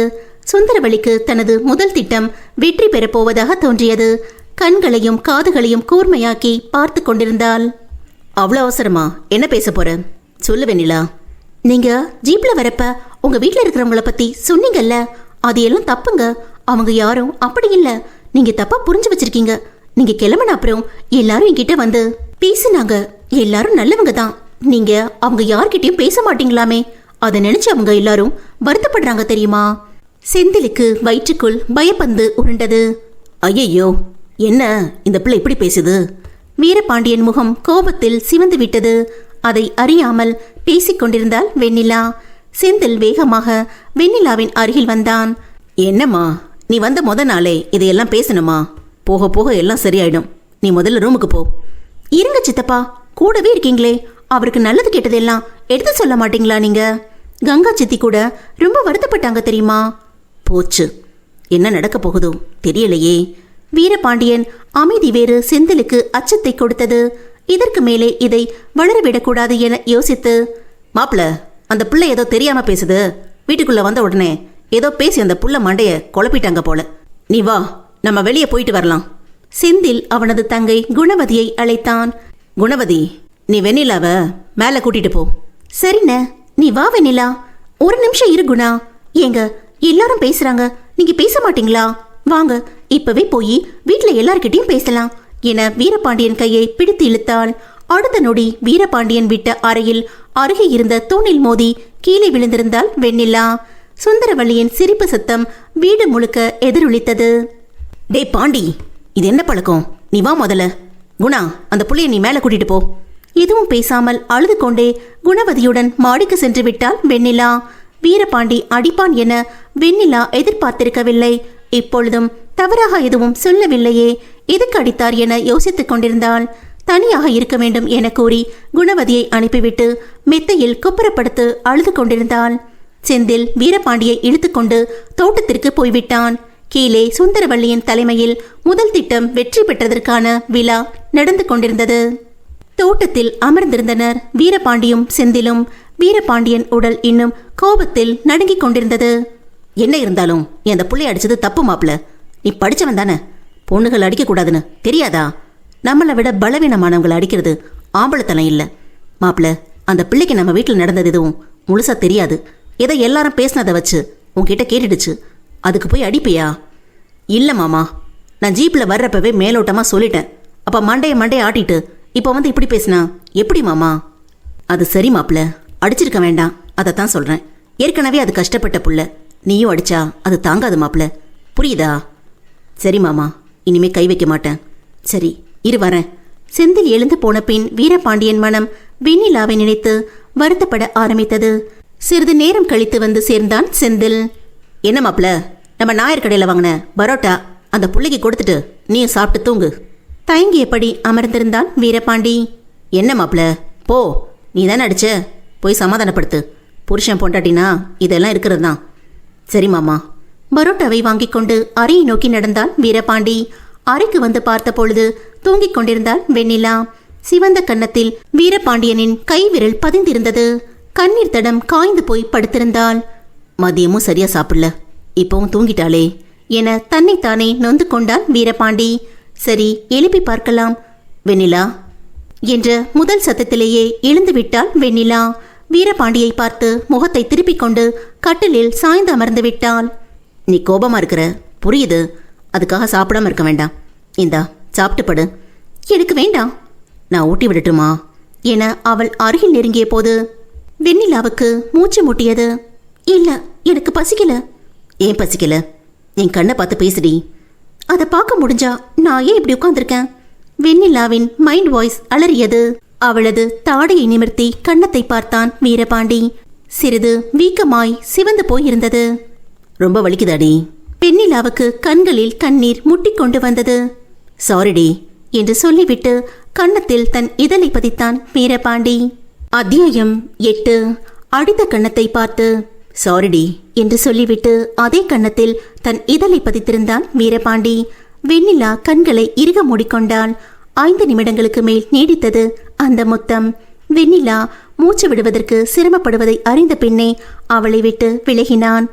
பின் இருவரின் விழிகளும் நேருக்கு நேர் சந்தித்துக் கொண்டது. வீரபாண்டியன் வெளிவீச்சை வெண்ணிலாவால் தாங்க முடியவில்லை. எழுந்து குளியல் அறைக்குள் ஓடிவிட்டாள். வீரபாண்டி பின்னந்தலையில் தட்டிக்கொண்டு ஜன்னல் அருகே போய் நின்று கொண்டான்.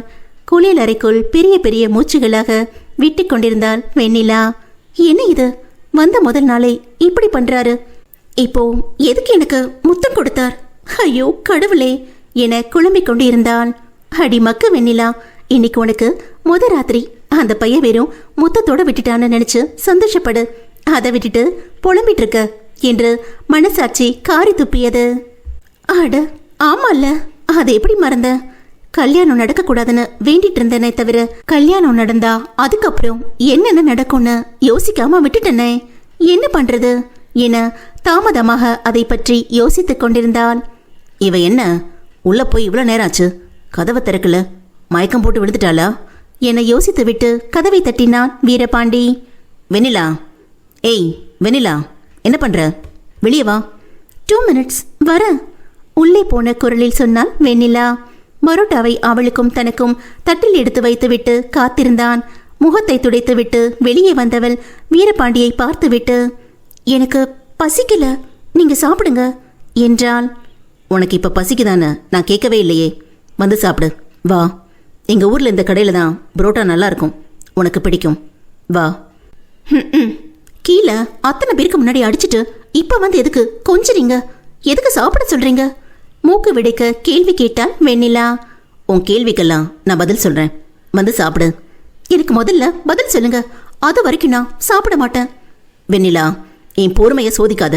சாப்பாடு தட்டில் வச்சுக்கிட்டு இவ்வளோ நேரம் காக்க வைக்கக்கூடாது, அது எனக்கு பிடிக்காது. ஒழுங்கா சொல்றப்பவே வந்துரு, இல்ல மறுபடியும் அறை வாங்கிட்டு தான் வருவேன்னா அதுக்கும் நான் தயார். நிஜமாகவே அடித்து விடுவானோ என யோசித்துவிட்டு வீரபாண்டியன் அருகில் சென்று அமர்ந்து சாப்பிட ஆரம்பித்தாள். வீரபாண்டியும் அதன் பின் எதுவும் பேசவில்லை. இருவரும் சாப்பிட்டு முடித்துவிட்டு அந்த இடத்தை சுத்தம் செய்துவிட்டு வெண்ணிலா அருகில் அமர்ந்தான் வீரபாண்டி. இப்ப சொல்லு, என்ன கேள்வி? நீங்க படிச்சவர் தானே, ஒரு பொண்ணு மேல கை வைக்கிறது தப்புன்னு தெரியாதா? எதுக்கு என்ன அடிச்சிங்க? சரி, தப்புதான்.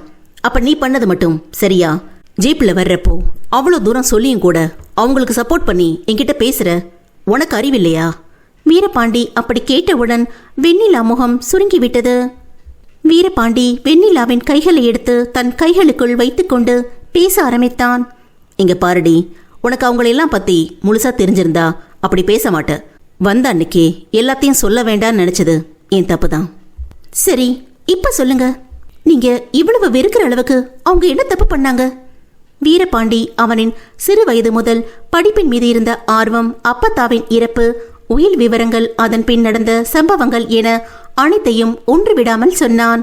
மலித்து போய் அமர்ந்திருந்தாள் வெண்ணிலா. இப்படியெல்லாம் கூட மனுஷங்க இருப்பாங்களா? அதான் கீழே இருக்காங்களே, நீ பார்க்கலையா? இப்போ எனக்கு எல்லாம் புரியுதுங்க.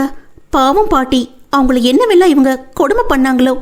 ஆனா இதுக்காக உங்களுக்கு பிடிச்ச படிப்ப நீங்க விட்டு வேண்டாமே. இப்ப கூட நீங்க நினைச்சா அதை கண்டினியூ பண்ணலாம் தானே? பண்ணலாம் தான். ஆனா அங்க படிப்பை முடிச்சு திரும்பி வர்றப்ப இங்க எதுவுமே இருக்காது. இந்த வீடு, சொத்து எல்லாம் அப்பத்தா காலத்துல சம்பாரிச்சதுதான். அத்தனை பேரன் பேத்தி இருந்தோம், அவங்க எனக்கு தான் இதையெல்லாம் கொடுத்துட்டு போயிருக்காங்க. அப்ப நான் தானே இதெல்லாம் பாத்துக்கணும். உங்களுக்கு பதில நான் வேணும்னா பாத்துக்கவா? வேகமாக கேட்டாள் வெண்ணிலா. யாரு, நீயா? ஆமா, நான் தான். உனக்கு உன்னையவே பாத்துக்க முடியாது, நீ சொத்தை பாத்துக்க போறியா? உங்களுக்கு என் மேல நம்பிக்கை இல்லையா? நீ நம்பிக்கை தர மாதிரி நடந்துக்கலையே. ஒரு நாள் அவங்க வந்து பேசினதுக்கு என்கிட்ட சண்டை போடுற உன்னை எப்படி நம்புறது? அதையும் சொல்லாதீங்க, இனிமே அப்படி பண்ண மாட்டேன். சரி, உன் கதை என்ன? நீ ஏன் படிக்கல? அதான் உங்களுக்கு தெரியுமே. உங்க சித்தி படிக்க வைக்கலன்னு தெரியும், வேற எதுவும் தெரியாது. உங்க அம்மாக்கு என்னாச்சு? அவங்க எப்படி இறந்தாங்க? அது வயிற்று வலி தாங்க முடியாம தூக்கு போட்டுக்கிட்டாங்க. உனக்கு எப்படி தெரியும்? லெட்டர்ல எழுதி வச்சிருந்தாங்க. அப்படியா? நீங்க நம்பலையா? நான் நிஜமா தான் சொல்றேன். எனக்கு உங்க அம்மா லெட்டர்ல எழுதினதையே நம்ப முடியல. அப்புறம் எப்படி நீ சொல்றத நம்புறது? வெண்ணிலா திரு திருவேன முழித்தாள். என்ன பேசுறீங்க? எனக்கு புரியல. சரி, அதை விடு. உனக்கு படிச்சு என்ன ஆகணும்னு ஆசை? அதை கேட்டவுடன் வெண்ணிலா முகம் மின்னியதை குறித்து கொண்டான் வீரபாண்டி. எனக்கு ஸ்பேஸ் சென்டர்ல ஒர்க் பண்ணணும்னு ஆசை. அது சம்பந்தமா படிக்கணும்னு ரொம்ப ஆசை. ஆனா என்ன பண்றது? படிக்க வைக்கலையே. நான் படிக்க வச்சா படிப்பியா? நீங்க நிஜமாவா சொல்றீங்க? ஏண்டி, மணி 1 ஆச்சு. இந்த அர்த்த ராத்திரியில உன்கிட்ட போய் சொல்லணும்னு எனக்கு என்ன ஆசையா? இல்லைங்க, என்னோட சர்டிஃபிகேட் எல்லாம் சித்தி தரமாட்டாங்க. அப்புறம் எப்படி படிக்கிறது? அப்படியா? ஆமா. சரி படு, நாளைக்கு போய் உன் சர்டிஃபிகேட் எல்லாத்தையும் எடுத்துட்டு வந்துடலாம். என்னது? விழிகள் இரண்டும் வெளியே வந்து விடும் அளவிற்கு விழித்தாள் வெண்ணிலா. எதுக்கு இவ்வளோ ஷாக்கு? நாளைக்கு பாரு எப்படி சர்டிஃபிகேட் உன் கைக்கு வருதுன்னு. சரி, நேரமாச்சு, இப்போ தூங்கலாம். சரி, நீங்கள் மெத்தையில் படுங்க, நான் கீழே படுத்துக்கிறேன்.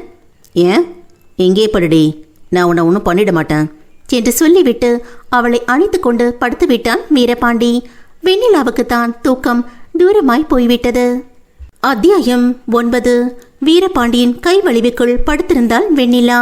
அவளை அணைத்து கொண்டு படுத்தவன் அடுத்த நொடியில் உறக்கத்தை தழுவிவிட்டான். ஆனால் வெண்ணிலாவுக்கு தான் தூக்கம் வருவேனா என்றது. தன் வீட்டில் அவ்வளவு பெரிய மெத்தையில் ஒருத்தியாய் உருண்டு புரண்டு தூங்கியவள் அவனின் இறுக்கமான பிடிக்குள் தூங்க முடியவில்லை. வீரபாண்டியன் மீசை முடி கழுத்துக்குள் உரச உடல் முழுவதும் மெலிதான நடுக்கம் பரவியது. திரும்பி படுக்கக்கூட முடியாத அளவிற்கு அவனது பிடி இறுக்கமாக இருந்தது. அதிகாலை வரை கொட்ட கொட்ட முழித்திருந்தவள் மெதுவாக அதிகாலையில் உறக்கத்தை நாடியிருந்தாள். அவள் தூங்கி சிறிது நேரத்திற்கு பின் கண் விழித்தான் வீரபாண்டி. எப்பவும் காலையில் எழுந்து தோட்டத்திற்கு சென்று விடுவான். அந்த பழக்க தோஷத்தில் இன்றும் முழிப்பு வந்துவிட்டது. பக்கத்தில் பூக்குவியலை போல் படுத்திருந்த வெண்ணிலாவை பார்த்து உதடுகளும் கையும் குறுகுறுத்தது. ஆனால் இன்னும் அவள் எதற்கும் தயாராகவில்லை என்பதாலும் அவள் படிப்பிற்கு கொடுக்கும் முக்கியத்துவம் புரிந்ததாலும் கஷ்டப்பட்டு தன்னை கட்டுப்படுத்தி கொண்டான்.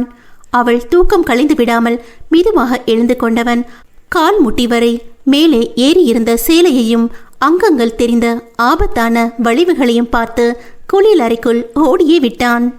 அதற்கு மேல் அங்கிருந்தால் அவனால் கண்டிப்பாக அவனை கட்டுப்படுத்தி கொள்ள முடியாது என்பது புரிந்து போனது. ஒரு வழியாக தன்னை சுத்தப்படுத்தி கொண்டு குளியல் அறையிலிருந்து வெளியே வரும்போது கதவு தட்டும் சத்தம் கேட்டது. இந்த நேரத்தில் யார் இப்படி தட்டுறாங்க? சத்தம் கேட்டா இவ வேற எந்திரிச்சிருவாளே என யோசித்துவிட்டு அவளது ஆடைகளை சரி செய்துவிட்டு பெட்ஷீட்டை கழுத்து வரை எடுத்து போர்த்தி விட்டான். வெளியே நின்றவர்கள் கதவை விடாமல் தட்டி கொண்டிருந்தனர். கோபம் தலைக்கேற போய் கதவை திறந்து பார்த்தான். வெளியே இரண்டாவது அக்கா கங்கா நின்று கொண்டிருந்தாள். எதுக்கு இவ்வளோ சீக்கிரம் வந்து கதவை தட்டிட்டு இருக்க? உனக்கு வேற வேலையே இல்லையா?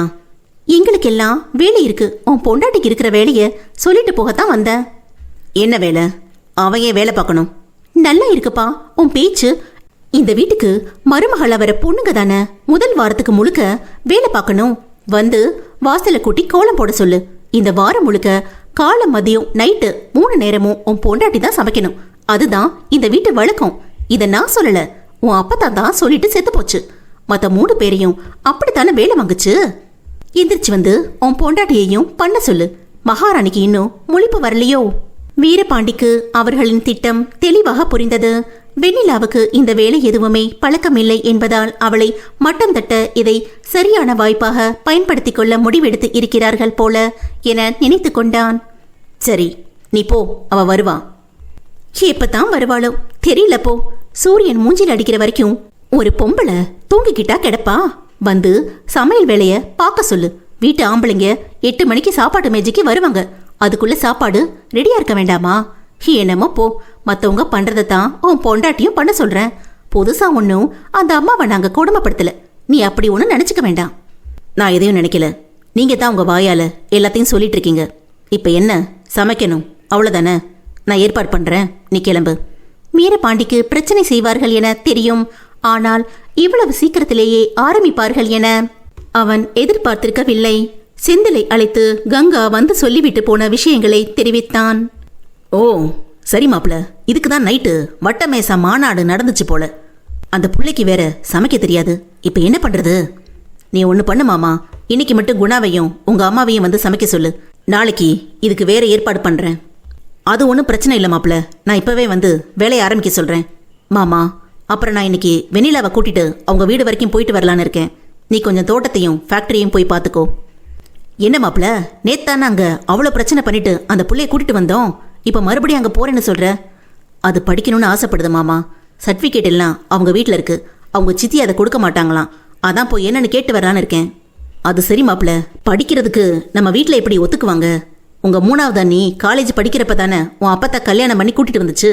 இங்கே வந்து படிக்கிறேன்னு அந்த புள்ள சொன்னதுக்கு உங்க அப்பத்தா படிக்க விடலையே. கல்யாணம் ஆயிடுச்சுன்னா வீட்டு வேலையை பாரு, வீட்டிலே இருன்னு சொல்லிடுச்சு. இப்போ எப்படி இந்த பிள்ளைய மட்டும் படிக்க வைக்க முடியும்? அதையெல்லாம் நான் யோசிக்காம இருப்பேனா மாமா? இவங்க வாயை அடைக்கிறதுக்கு நான் வேற வழி வச்சிருக்கேன். நீ அதை நினைச்சு ஒன்றும் கவலைப்படாத மாமா, நான் பார்த்துக்கிறேன். சரி மாப்பிள்ள, நீ போயிட்டு வா, பாத்துக்கலாம். செந்திலின் போனை வைத்துவிட்டு திரும்பி வெண்ணிலாவை பார்த்தான் வீரபாண்டி. இவ்வளவு சத்தமாக போன் பேசியும் கூட வெண்ணிலாவின் தூக்கத்தில் சிறிதும் மாற்றமில்லை. சிறு அளவில் உதடுகளை பிரிந்து அவள் தூங்கும் அழகை பார்த்து கொண்டே இருக்கலாம் போல் தோன்றியது. அந்த புள்ள பக்கத்துல போய் ஏன் பார்க்கக்கூடாது என்று யோசித்து அவளின் முகத்தின் அருகே நெருங்கினான் வீரபாண்டி. சரியாக அவள் இதழில் தன் இதழை போர்த்த போகும் பொழுது கண் விழித்து விட்டாள் வெண்ணிலா. வீரபாண்டியின் முகத்தை அவ்வளவு நெருக்கத்தில் பார்த்து அவள் கத்திய கத்தில் வீட்டில் இருந்த அனைவருமே வீரபாண்டியன் அரை வாசலில்தான் நின்றனர். அத்தியாயம் 10. கட்டிலில் படுத்திருந்த வெண்ணிலாவின் அழகை ரசித்தபடி அவள் அருகின் வந்தான் வீரபாண்டி. சிறியதாக உதடுகள் பிரிந்து ரோஜா பூ போல உடலை குறுக்கி படுத்திருந்தாள். மடித்து வைத்திருந்த அவள் கைகளை எடுத்து வெண்டை பிஞ்சு போல இருந்த அவள் விரல்களை எடுத்து பார்த்தான். சிவந்து போய் அவ்வளவு மென்மையாக இருந்தது. இந்த கையால இவ எப்படி இத்தனை பேருக்கு சமைக்க முடியும்? இன்னைக்கு ஒரு நாள் அத்தை குணாவை வச்சு சமாளிக்க முடியும். நாளையிலிருந்து என்ன பண்றது? அப்பத்தா வேற குண்டக்க மண்டக்க ரூல்ஸ் போட்டு வச்சிருக்கு. அப்போ எல்லாம் அதை பார்க்க நல்லா இருந்துச்சு. இப்ப எனக்கே அது ஆப்பா இருக்கு. பெருமூச்சு விட்டு கொண்டான். இந்த பிரச்சனையெல்லாம் எப்படி சமாளிக்க போறோன்னு தெரியலையே. பின் மறு நிமிடமே, என்ன வீரபாண்டி, இது நீயா இப்படி மறுகி போய் உட்கார்ந்துருக்க? விடு, பார்த்துக்கலாம் என தன்னைத்தானே தேற்றிக் கொண்டான். அவள் இதழ்களை பார்த்து கொண்டு இதற்கு மேலும் அமைதியாக இருக்க முடியும் என்று தோன்றவில்லை. முழிச்சிருக்கிறப்போ பக்கத்துல போனா தானே பயப்படுறா. இப்போ தூக்கத்துல தானே இருக்கா. இப்ப கொடுத்தா என்ன? ஆமா, நான் ஏன் இவ்வளவு யோசிக்கணும்? இவன் பொண்டாட்டி தானே, இவளுக்கு முத்தம் கொடுக்க நான் யார்கிட்ட போய் பெர்மிஷன் வாங்கணும் என அவள் அருகில் சென்று அவள் இதழோடு தன் இதழை பொருத்த போகும் நொடியில் வெண்ணிலா கண் விழித்து விட்டாள். அவ்வளவு நெருக்கத்தில் வீரபாண்டி முகத்தை பார்த்த அதிர்ச்சியில் வீல் என கத்தி விட்டாள். அவள் கத்திய கத்தில் அவன் பயந்து போய் பாத்ரூமில் போய் நுழைந்து கொண்டான். அவள் கத்துவாள் என அவன் எதிர்பார்க்கவில்லை. எனவே அவனுக்கும் அதிர்ச்சிதான். ஒரு வழியாக கத்தி ஓய்ந்து கட்டில் மூலையில் போய் அமர்ந்து விட்டாள். அதற்குள் அரை வாசலில் ஆட்கள் கதவை தட்டும் சத்தம் கேட்டது. ஐயோ, இவளால என் மானம் போச்சு. இப்ப வெளியே போய் என்ன சொல்றது என வெளியே வந்து கதவை திறந்தான். மொத்த குடும்பமும் அங்குதான் நின்று கொண்டிருந்தது. என்ன வேணும்? எல்லாரும் இங்க என்ன பண்றீங்க என சாதாரணமாக கேட்டான். அவர்கள் அனைவரும் ஒருவரை ஒருவர் பார்த்து கொண்டனர். அது இல்ல, இந்த புள்ள கத்தன மாதிரி சத்தம் கேட்டுச்சு, அதான் வந்தோம். அப்படியெல்லாம் ஒன்றும் இல்லை. அவன் நல்லா தூங்கிட்டு இருக்கா. என் அரை வாசல்ல காதை வச்சிட்டு இருக்காம போய் அவங்கவுங்க வேலையை பாருங்க என்றான் வீரபாண்டி. ஏதாச்சும் பிரச்சனை நடந்திருக்கும் நினைச்சு ஆசையா வந்தா என்ன இது சப்புன்னு போச்சு என சலித்து கொண்டனர் அக்காக்கள். எல்லாம் சரி தம்பி, இன்னும் அரை மணி நேரத்துல காலை சாப்பாடு போடணும். உன் பொண்டாட்டி தான் சமைக்கணும். இன்னும் படுத்து கிடந்தா என்ன அர்த்தம்? வெளியே வர சொல்லுங்க. அதான் செந்தில் மாமா அம்மாவும் தங்கச்சியும் சமைக்கிறாங்கல்ல, அப்புறம் என்ன? இது என்ன புது கூத்தா இருக்கு? வீட்டுக்கு வர மருமக தான் இந்த வாரம் முழுக்க சமைக்கணும்னு ரூல்ஸ் இருக்கு. அதை போட்டது உங்க அப்பத்தாதான், மறந்து போச்சு போல இருக்கு என்றாள் நாச்சியார். அவ சமைக்க மாட்டா, அவளுக்கு சமைக்கவும் தெரியாது. அவ பண்ண வேண்டிய அந்த ஒரு வாரமும் உங்களுக்கு வேற யாராச்சும் சமைச்சு போடுவாங்க. அப்பத்தாக்கு அப்புறம் இங்கே நான் தான் எல்லாம். நான் சொல்றதுதான் நீங்க எல்லாரும் கேட்கணும். வக்கீல் சொன்னது உங்களுக்கு மறந்து போயிருக்காதுன்னு நினைக்கிறேன். அவளை நான் ஒன்றும் காதலிச்சு இந்த வீட்டுக்கு கூட்டிட்டு வரல. நீங்க எல்லாம் பார்த்த பொண்ணுதான். அப்பவே இந்த வீட்டுக்கு அவ சரிப்பட்டு வருவாளான்னு யோசிச்சு முடிவு பண்ணிருக்கணும். அவ படிக்கிற பொண்ணு. இனி அவ அதைத்தான் பார்க்க போறா. உங்க எல்லாருக்கும் நான் சொல்றது புரிஞ்சிருக்கும்னு நினைக்கிறேன். இந்த வாரம் முழுக்க செந்தில் மாமா அம்மா தங்கச்சி சமைச்சு தருவாங்க. சரிதானா மாமா? சரிதான் மாப்பிள்ள, இது உன் வீடு, நீ சொல்றதுதான் சட்டம். எதிர்த்து கேள்வி கேட்க இங்க யார் இருக்கா சொல்லு என்று சொல்லிவிட்டு இருவரும் கண்ணடித்து கொண்டனர். சுந்தரவல்லி கண்ணை காட்டினார். அனைவரும் அங்கிருந்து சென்று விட்டனர். செந்தில் மட்டும் அங்கேயே நின்றான். என்ன மாப்பிள்ளது இப்படி பேசிட்ட? ஆமா மாமா, எல்லா விஷயத்துக்கும் இவங்களுக்கு விளக்கம் கொடுத்துட்டு இருக்க முடியாது. அதான் இப்ப போய் வட்டமேச மாநாடு நடக்கும் பாருங்க. நடக்கட்டும் நடக்கட்டும். சரி மாப்பிள்ள, நான் முதல்ல தோட்டத்துக்கு போறேன். நீ அந்த புள்ளைய அவங்க சித்தி வீட்டுக்கு கூட்டிட்டு போயிட்டு வா. சரி மாமா. மாப்பிள்ள, அறைக்குள்ள என்ன வேணா பண்ணலாம், ஆனா சத்தம் வராம பாத்துக்க, சரியா? வீரபாண்டி வெக்கத்தில் தலை குனிந்து கொண்டான். செந்தில் சென்ற பின் அறைக்குள் வந்தான் வீரபாண்டி. கட்டிலில் ஒண்டி போய் அமர்ந்திருந்தாள் வெண்ணிலா. வெளியே நடந்த பேச்சுக்கள் அனைத்தும் அவளுக்கும் கேட்டது. அதை பற்றி யோசித்துக் கொண்டுதான் இருந்தாள். உள்ளே வந்தவன் அரைக்கதவை தாளிட்டு அவள் அருகில் வந்தான். அவனை நிமிர்ந்து பார்க்க தைரியம் இல்லாமல் குனிந்தபடி அமர்ந்திருந்தாள் வெண்ணிலா. பயத்தில் அவள் இதழ்கள் துடித்து கொண்டுதான் இருந்தது. அவள் அருகில் அமர்ந்து, இப்ப எதுக்கு நீ கத்துன என்றான். அது நீங்க என் பக்கத்துல வந்து முத்தம் கொடு. அதற்கு மேல் பேச்சு வராமல் அமைதியாக இருந்தாள். நான் உனக்கு முத்தம் கொடுத்தேன், அதை நீ பார்த்த? இல்ல, நீங்க அப்படித்தான் ஏதோ சொல்ல வந்தவள் மறுநொடி எதையும் யோசிக்காமல் அவளை இழுத்து பிடித்து அவள் இதழை தன் வசப்படுத்தி இருந்தான் வீரபாண்டி. அத்தியாயம் 11. வெண்ணிலாவால் தான் காலை வேளையில் இத்தனை பேருக்கு பதில் சொல்ல வேண்டிய நிலை என வீரபாண்டிக்கு கோபம் மூக்கின் மேல் வந்தது. அதை தேய்த்து கொள்ளும் விதமாகத்தான் வெண்ணிலாவின் இதழை சிறைப்பிடித்திருந்தான். அந்த முத்தம் எவ்வளவு நேரம் நீடித்தது தெரியவில்லை. வெண்ணிலா மூச்சுவிட சிரமப்படுவதை உணர்ந்த பின்தான் அவளை விட்டு தள்ளி அமர்ந்தான். அதிர்ச்சியில் உறைந்து போய் அமர்ந்திருந்தாள் வெண்ணிலா. நான் பண்ணாத விஷயத்துக்கு கத்தி ஊரை கூட்டி வச்சதானே, இப்ப கத்து என்றான். இல்ல, அது எனக்கு கோபம் வந்தா இப்படித்தான் நடக்கும், புரியுதா? போய் குளிச்சுட்டு கிளம்பு. உன் சித்தி வீட்டுக்கு போய் சர்டிஃபிகேட் எல்லாம் எடுத்துட்டு வருவோம். வெண்ணிலா எதுவும் பேசாமல் அமைதியாக இருந்தாள். ஏய், என்ன சொல்றது காதுல விழலையா? எழுந்து போ. சரி என எழுந்து ஒரே ஓட்டமாக ஓடிவிட்டாள். தனக்குள் சிரித்துக்கொண்டே கீழே வந்தான் வீரபாண்டி. அங்கு ஒரு பிரளயமே வெடித்து சிதற தயாராக இருப்பது போல் மொத்த குடும்பமும் ஒன்றாக அமர்ந்திருந்தது. அனைவர் முகமும் கோபத்தில் சிவந்திருந்தது. கீழே வந்து செந்தில் அருகில் அமர்ந்தான் வீரபாண்டி. உங்க எல்லாருக்கும் தேவையான பதிலையும் விளக்கத்தையும் நான் மேலேயே சொல்லிட்டேன்னு நினைக்கிறேன். இனியும் எதுக்காக இப்படி முறைச்சிட்டு இருக்கீங்க சொல்லுங்க. செல்லப்பாண்டி ஆரம்பித்தார். இங்க பாரு, இந்த வீடு உன் பேர்ல இருக்கலாம், சொத்துல பாதி உன் பேர்ல இருக்கலாம். அதுக்காக நீ பண்றதெல்லாம் நாங்க பார்த்துட்டு சும்மா இருக்க முடியாது. சரி, சும்மா இருக்க வேண்டாம்.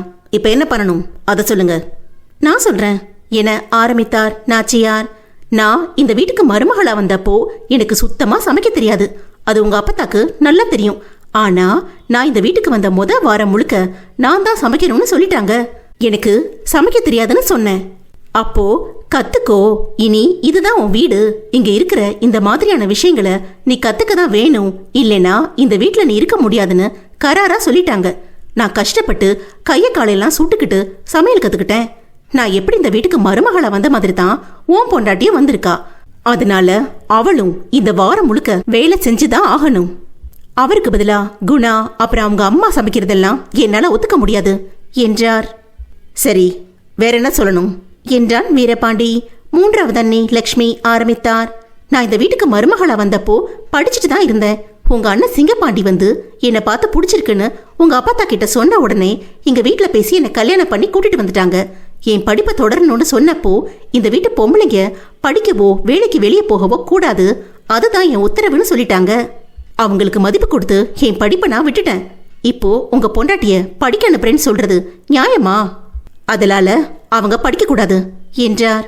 சரி, வேற ஏதாவது பிரச்சனை இருக்கா? இருந்தா சொல்லுங்க என்றான். அவ்வளவுதான், இதுக்கு பதில் சொல்லு என்றார் செல்லப்பாண்டி. வெண்ணிலா நான் காதலிச்சு உங்க எல்லாரையும் எதிர்த்து கூட்டிட்டு வந்த பொண்ணு இல்ல.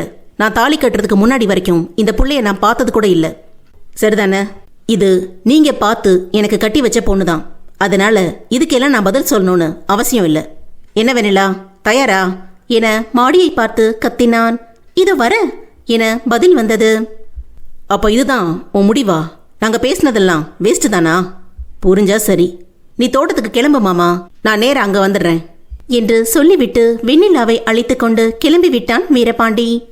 அவனை என்ன செய்வது என புரியாமல் ஒருவரை ஒருவர் பார்த்து கொண்டு அமர்ந்திருந்தனர் மற்றவர்கள். அத்தியாயம் 12. வீரபாண்டி வெண்ணிலாவை அழைத்து சென்ற பின் செந்திலும் சாப்பிட்டுவிட்டு தோட்டத்திற்கு கிளம்பிவிட்டான். அவன் சென்றதை உறுதிப்படுத்திய பின் குணாவையும் அவள் அம்மாவையும் அவர்கள் வீட்டிற்கு அனுப்பி வைத்துவிட்டு கூட்டத்தை கூட்டினார் சுந்தரவல்லி. அனைவர் முகமும் குழப்பத்தில் தான் இருந்தது. அவர்கள் போட்டியிருந்த திட்டமே வேறு, ஆனால் நடந்து கொண்டிருப்பது வேறு. என்ன செய்வது என யாருக்கும் புரியவில்லை. ஆனால் சுந்தரவல்லி முகம் மட்டும் தெளிவாக இருந்தது. அவர் மனதிற்குள் ஏதோ யோசித்துக் கொண்டிருக்கிறார் என்பது மட்டும் புரிந்தது. அவர் பேசுவதற்காக அனைவரும் அமைதியாக அமர்ந்திருந்தனர். என்ன சுந்தரம், எவ்வளோ நேரம்தான் இப்படி சூனியத்தை வெறிச்சுக்கிட்டு இருப்ப? ஏதாவது பேசு. ஏற்கனவே இந்த சொத்து நமக்கு வர்றதுக்கு நம்ம போட்டு வச்ச திட்டம் எல்லாம் அந்த வீரபாண்டி பைய முடிச்சு போட்டுட்டான். ஆமா, அவன் இப்படி பண்ணுவான்னு எதிர்பார்க்கவே இல்லை. அந்த புள்ளைய நம்ம பண்ற டார்ச்சர்ல அது செத்து போகும் நினைச்சா இப்ப எல்லாமே தலைகீழா நடக்குது. அவன் அந்த புள்ளைய தலைக்கு மேல வச்சு தாங்குறான். செத்து போன கிழவி சும்மா செத்து இருந்தா பரவாயில்ல, இந்த வீட்டையும் அதிகாரத்தையும் அவன் கிட்ட கொடுத்துட்டு மண்டைய போட்டுருச்சு. அவன் அதுதான் சாக்குன்னு ஆடுறான். வர வர வீட்டுக்குள்ள இருக்கவே முடியல, மண்டை காயுது என்றான் துரைபாண்டி. அண்ணே, நீங்க 2 பேரும் சொல்றது சரிதான். அண்ணி, இதுக்கு நீங்க தான் ஏதாவது வழி சொல்லணும் என்றான் சிங்கப்பாண்டி. அக்கா, அவங்க எல்லாம் பேசிட்டு இருக்காங்க, நீங்க அமைதியா இருக்கீங்க, ஏதாவது பேசுங்க என்றார் லக்ஷ்மி. சுந்தரவல்லி மெதுவாக மௌனம் கலைத்தாள். நீங்க சொல்றது எல்லாம் சரிதான். நம்ம ஒண்ணு நினைச்சு இந்த புள்ளைய இந்த வீட்டுக்கு மருமகளா கூட்டிட்டு வந்தோம். சொல்ல போனா அது பலி கொடுக்க நாம கூட்டிட்டு வந்த ஆடுதான். ஆனா இப்போ அதுவே நம்மள மேயுது. வீரபாண்டி இப்படி மாறுவான்னு நான் எதிர்பார்க்கல.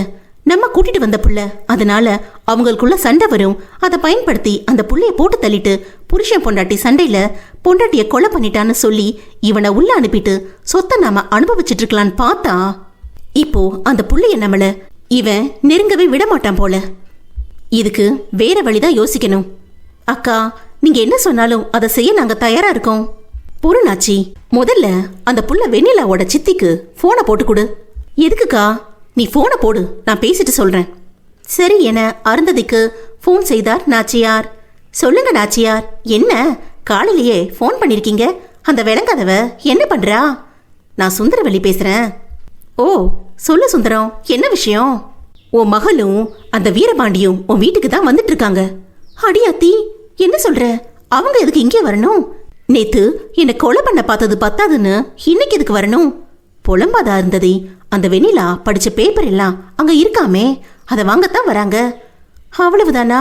நான் வேற பயந்துட்டேன். என்னது அவ்வளவுதானாவா? அந்த பேப்பர் எல்லாம் அவங்க வர்றதுக்குள்ள போட்டு நெருப்பு வச்சு கொளுத்திர இருந்தது. அதை சொல்லத்தான் உனக்கு நான் இப்ப போன் பண்ணேன். இல்ல சுந்தரவல்லி, அது முடியாது. அந்த பேப்பர் எல்லாம் என் வீட்டுக்காரர் தான் வச்சிருக்காரு. அது போக அதை நான் கொளுத்தி போட்டாலும் அவ படிச்ச பள்ளிக்கூடத்துல போய் கேட்டா கொடுத்துருவாங்க. அப்படியா? ஆமா சுந்தரம், இவ வேற ரொம்ப நல்ல படிப்பா, அதனால கேட்ட உடனே கொடுத்துருவாங்க. அப்போ அவங்கள வீட்டுக்குள்ள வரவிடாத. அது எப்படி முடியும்? அவன் வீட்டை உடச்சுக்கிட்டு உள்ள வருவான். உன் வீட்டு ஆள் தானே, அவனை பத்தி உங்களுக்கு தெரியாதா? தெரியும் இருந்தது. ஆனா அந்த பையன் உன் மகளை மறுபடியும் படிக்க வைக்க போறேன்னு சொல்றான். அவ படிச்சா என்ன நடக்கும் கொஞ்சம் யோசிச்சு பாரு. அங்க இருக்கிற சொத்தெல்லாம் அவ அம்மா ஆனந்திக்கு உரியது. அவ படிச்சா அவளுக்கு உலகம் புரிஞ்சிடும். சொத்து மேல கேஸ் போட்டா அவளுக்கு தான் போய் சேரும். என்ன சுந்தரம், என் வயிற்றுல புளிய கரைக்கிற? ஆமா இருந்தது. இனி என்ன பண்ணணும்னு உனக்கு நான் சொல்ல வேண்டியதில்லை, உனக்கே புரியும் நினைக்கிறேன். பாத்துக்க, நான் வைக்கிறேன் என்று சொல்லிவிட்டு போனை வைத்தார் சுந்தரம். பட்டாச கொளுத்தி போட்டிருக்கேன், எப்படி வெடிக்குதுன்னு பார்க்கலாம். போய் அவங்க உங்க வேலை பாருங்க என்றார் சுந்தரவல்லி. வீரபாண்டியனின் ஜீப் சீரான வேகத்தில் சென்று கொண்டிருந்தது. வெண்ணிலா அவன் அருகில்தான் அமர்ந்திருந்தாள். வண்டியில் ஏறியதிலிருந்து அவள் ஒரு வார்த்தை கூட பேசவில்லை. ஓரக்கண்ணால் வீரபாண்டியை பார்ப்பதும் பின் ரோட்டை பார்ப்பதுமாய் அமர்ந்திருந்தாள்.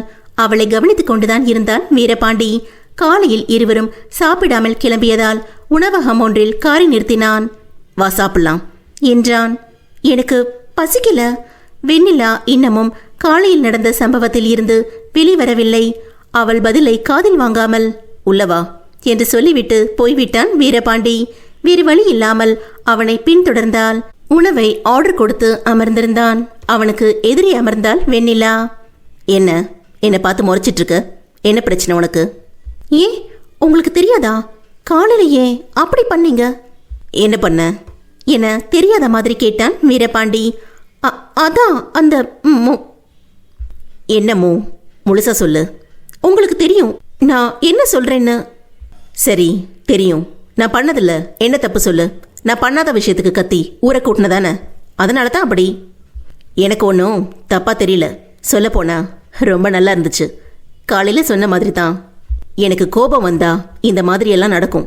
சாப்பிடு, சாப்பாடு வந்துருச்சு என சொல்லிவிட்டு வீரபாண்டி சாப்பிட ஆரம்பித்து விட்டான். அவனிடம் அடுத்து என்ன பேசுவது என தெரியாமல் முழித்துக்கொண்டு அமர்ந்திருந்தாள் வெண்ணிலா. அத்தியாயம் 13. எதுவும் நடக்காதது போல சாப்பிட்டுக் கொண்டிருக்கும் கணவனை விசித்திரமாக பார்த்தாள் வெண்ணிலா. என்ன பாக்குற?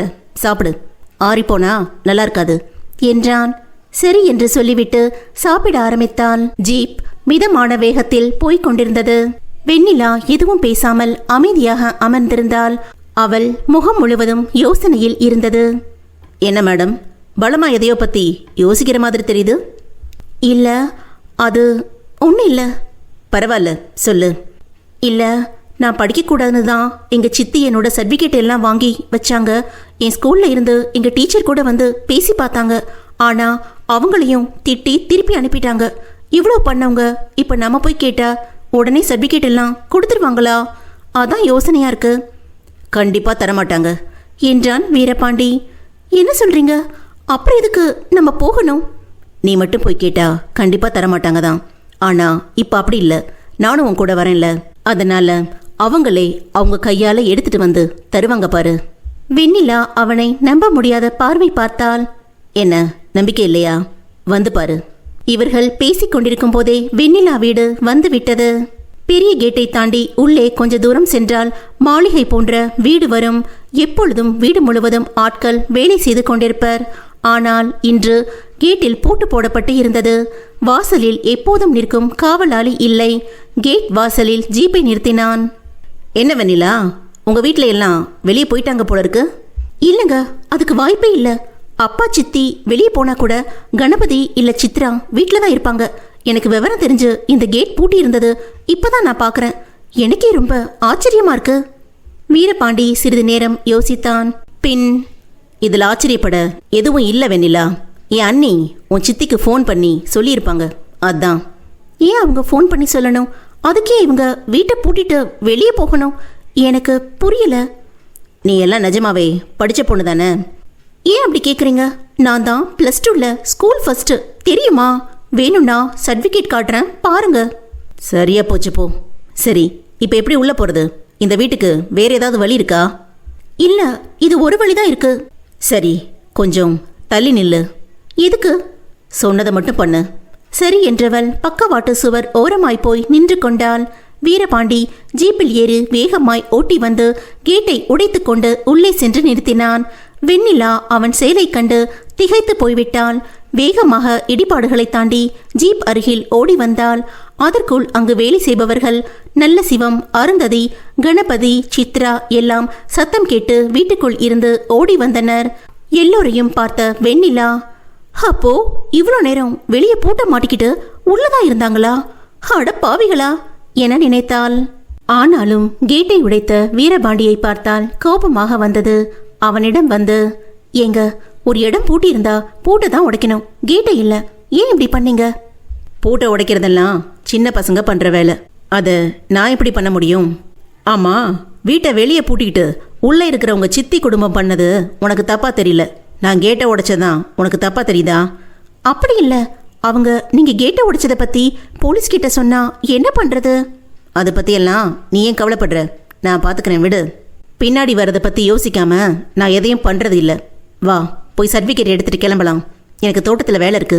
வெண்ணிலா திரும்பி பார்த்தால் அவள் சித்தி குடும்பம் மொத்தமும் வீரபாண்டியை முறைத்து கொண்டு நிற்பது தெரிந்தது. நீங்க இங்கேயே இருங்க, நான் போய் சித்தி கிட்ட பேசுறேன். வெண்ணிலா அவள் சித்தியிடம் சென்றாள். இங்க என்ன பண்ற? நேத்து அவன் கையை பிடிச்சி இழுத்த உடனே நாய்க்குட்டி மாதிரி அவன் பின்னாலேயே ஓடுனதானே? இப்ப எதுக்கு இங்கே வந்த? அதுவும் இப்படி கதவை யாராவது உடைச்சிட்டு வருவாங்களா? உன் புருஷனுக்கு அறிவில்லையா? என்றார் அருந்ததி. அவருக்கு என்ன பதில் சொல்வது என்று தெரியாமல் அமைதியாக கைகளை பிசைந்து கொண்டு நின்றாள் வெண்ணிலா. அவள் அருகில் வந்த வீரபாண்டி, கேட்டை வெளியே பூட்டிட்டு வீட்டுக்குள்ள என்ன முட்டை போட்டுட்டு இருந்தீங்களான்னு திரும்பி கேளு வெண்ணிலா. ஏன் அமைதியா இருக்க? என்றான். அத்தியாயம் 14. இங்க பாருங்க மாப்பிள்ள, நாங்க வெளியே பூட்டு போட்டுட்டு உள்ள என்ன வேணும்னாலும் பண்ணுவோம். இந்த முட்டை போடுறீங்களா இல்ல குட்டி போடுறீங்களா அப்படியெல்லாம் எங்களை கேள்வி கேட்க வேண்டாம். நீங்க இந்த வீட்டு மாப்பிள்ள, இப்படி கேட்டை உடைச்சிட்டு உள்ள வர வேலையெல்லாம் வேண்டாம். நாங்க நல்ல குடும்பத்தை சேர்ந்தவங்க. நீங்களும் அப்படி இருப்பீங்கன்னு நினைச்சுதான் உங்க வீட்டுல பொண்ணை கொடுத்தேன். ஆனா இப்படி பண்ணுவீங்கன்னு எதிர்பார்க்கல. நான் கூட உங்களை நல்ல குடும்பம் தான் நினைச்சேன், பொண்ணு கட்டினேன். ஆனா மாப்பிள்ளைங்க வராருன்னு தகவல் தெரிஞ்சு வாசல் வரைக்கும் வந்து வரவேற்க கூட வேண்டாம். ஆனா இப்படி கேட்டை வெளியில பூட்டிக்கிட்டு உள்ள இருந்து இருக்க வேண்டாம். கொஞ்சம் கூட நல்லா இல்லை என்றான் வீரபாண்டி. இவனிடம் பேசி ஜெயிக்க முடியாது என புரிந்து கொண்ட அருந்ததி, எதுக்கு இந்த தேவையில்லாத பேச்சியெல்லாம்? சொல்லுங்க, உங்களுக்கு என்ன வேணும்? உங்க வீட்டில் கறி விருந்து சாப்பிட ஒன்றும் நாங்கள் வரல. நாங்க எதுக்கு வந்திருக்கோன்னு உங்களுக்கு இந்நேரம் தெரிஞ்சிருக்கும்.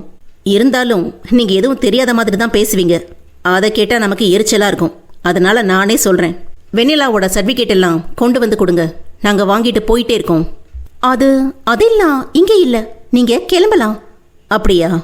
வெண்ணிலா, நீ இங்கே தானே இருக்கும்னு சொன்ன. வெண்ணிலா அருந்ததி முகத்தை பார்த்தாள். அவளை அப்படியே எரித்து விடுவதைப் போல் பார்த்து கொண்டிருந்தாள் அருந்ததி. பயத்தில் எச்சில் விழுங்கி தலையை குனிந்தபடி நின்றாள் வெண்ணிலா. அவளை பார்த்து வீரபாண்டிக்கு கோபமாக வந்தது. நம்ம கூட இருக்கிறப்போ இவளுக்கு என்ன பயம்? ஏய், உன்னைத்தானே கேட்குறேன், வாயை திறந்து பதில் சொல்லு என்று அதட்டினான். அது இங்கதாங்க இருக்கு, எனக்கு நல்லா தெரியும். அதான் சொல்றாள்ல, போய் எடுத்துட்டு வாங்க. அவளுக்கு என்ன தெரியும்? இங்க எதுவும் இல்ல, கிளம்புங்க. அப்படியா? சரி, அவளுக்கு தெரியாது, நானே போய் பார்க்குறேன். அப்ப தெரியும் இருக்கா இல்லையான்னு என்று சொல்லிவிட்டு நேராக வீட்டிற்குள் நுழைய போனான் வீரபாண்டி. அவனை எதிர்க்க வந்த கணபதியை பார்த்து ஒரு முறை முறைத்தான். அவன் ஓரமாய் போய் நின்று கொண்டான். வீட்டு வாசல் வரை சென்ற வீரபாண்டி திரும்பி வெண்ணிலாவை பார்த்தான்.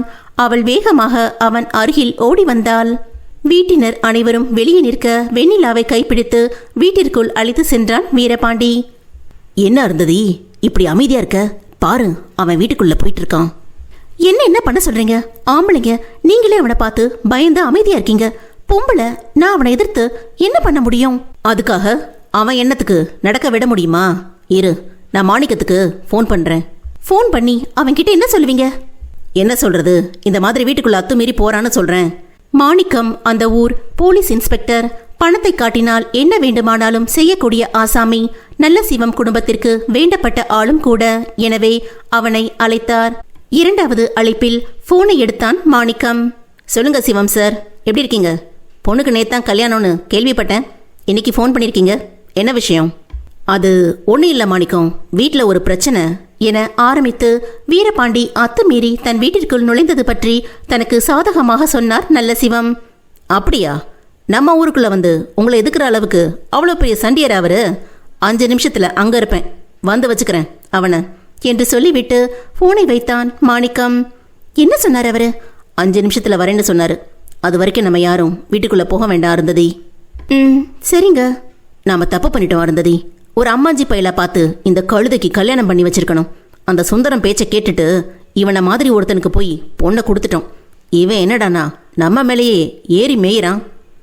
ஆமாங்க, அதை நான் நேத்தே நினைச்சேன். பெரிய ரவுடியா இருப்பான் போல. வெண்ணிலா எந்த அறையில் இருக்கு? சீக்கிரம் சொல்லு. அதோ அங்க இருக்கு பாருங்க, 2வது ரூம். என் அம்மா அறை அங்க இருக்கிற மரபீரோல இருக்கு. வா என அழைத்து சென்றான். வெண்ணிலா சொன்னது போல் அந்த அறையில்தான் வெண்ணிலாவின் அனைத்து சான்றிதழ்களும் இருந்தது. இவ்வளவுதானா? இன்னும் எங்கேயாவது இருக்கா? இல்லைங்க, இவ்வளவுதான். +2 தானே படிச்ச, அதுக்குள்ள எப்படி இவ்வளோ சர்டிஃபிகேட் வாங்கியிருக்க? நான் தான் சொன்னேன்ல, நான் பயங்கரமா படிப்பேன்னா, நீங்க தான் நம்பல. வாய்க்குள் சிரித்து கொண்ட வீரபாண்டி சரி வா போகலாம் என வெண்ணிலாவை அழைத்து கொண்டு வெளியே வந்தான். அவன் வருவதற்கும் மாணிக்கம் வருவதற்கும் சரியாக இருந்தது. அத்தியாயம் 15. அவ்வளோதானா? இன்னும் வேற ஏதாவது சர்டிஃபிகேட் இருக்கா? சர்டிஃபிகேட் அவ்வளோதான், போகலாம் என்றவள் வேகமாக ஒரு அறைக்குள் ஓடி தன் அம்மாவுடன் சேர்ந்து எடுத்துக்கொண்ட போட்டோ ஒன்றை எடுத்து வந்தாள். என்ன இது? இது எங்க அம்மாவும் நானும் இருக்கிற போட்டோ. நம்ம அறையில் வச்சுக்கலாமா? இதுக்கு ஏன் என்கிட்ட பெர்மிஷன் எல்லாம் கேட்குற? நீயே சொல்லிட்ட அது நம்ம அறைன்னு. அப்புறம் என்ன, உனக்கு பிடிச்ச மாதிரி என்ன வேணும்னாலும் பண்ணிக்கோ. சரிங்க, வா போகலாம்.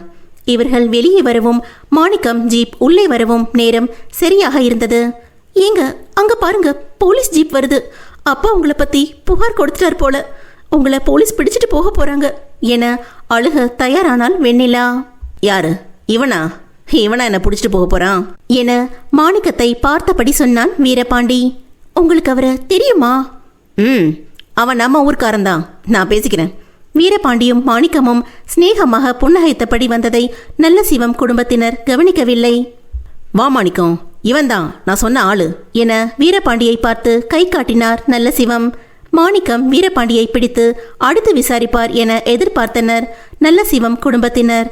ஆனால் அதற்கு நேர்மாறாக அவர்கள் இருவரும் மாமா மாப்பிள்ளை என பேசிக்கொள்ள ஆரம்பித்து விட்டனர். என்னடா நீ இந்த பக்கம் என வீரபாண்டியை பார்த்து கேட்டான் மாணிக்கம். அது ஒன்றும் இல்லை மாப்பிள்ள, ஒரு சின்ன வேலை. இது வெண்ணிலா என் மனைவி.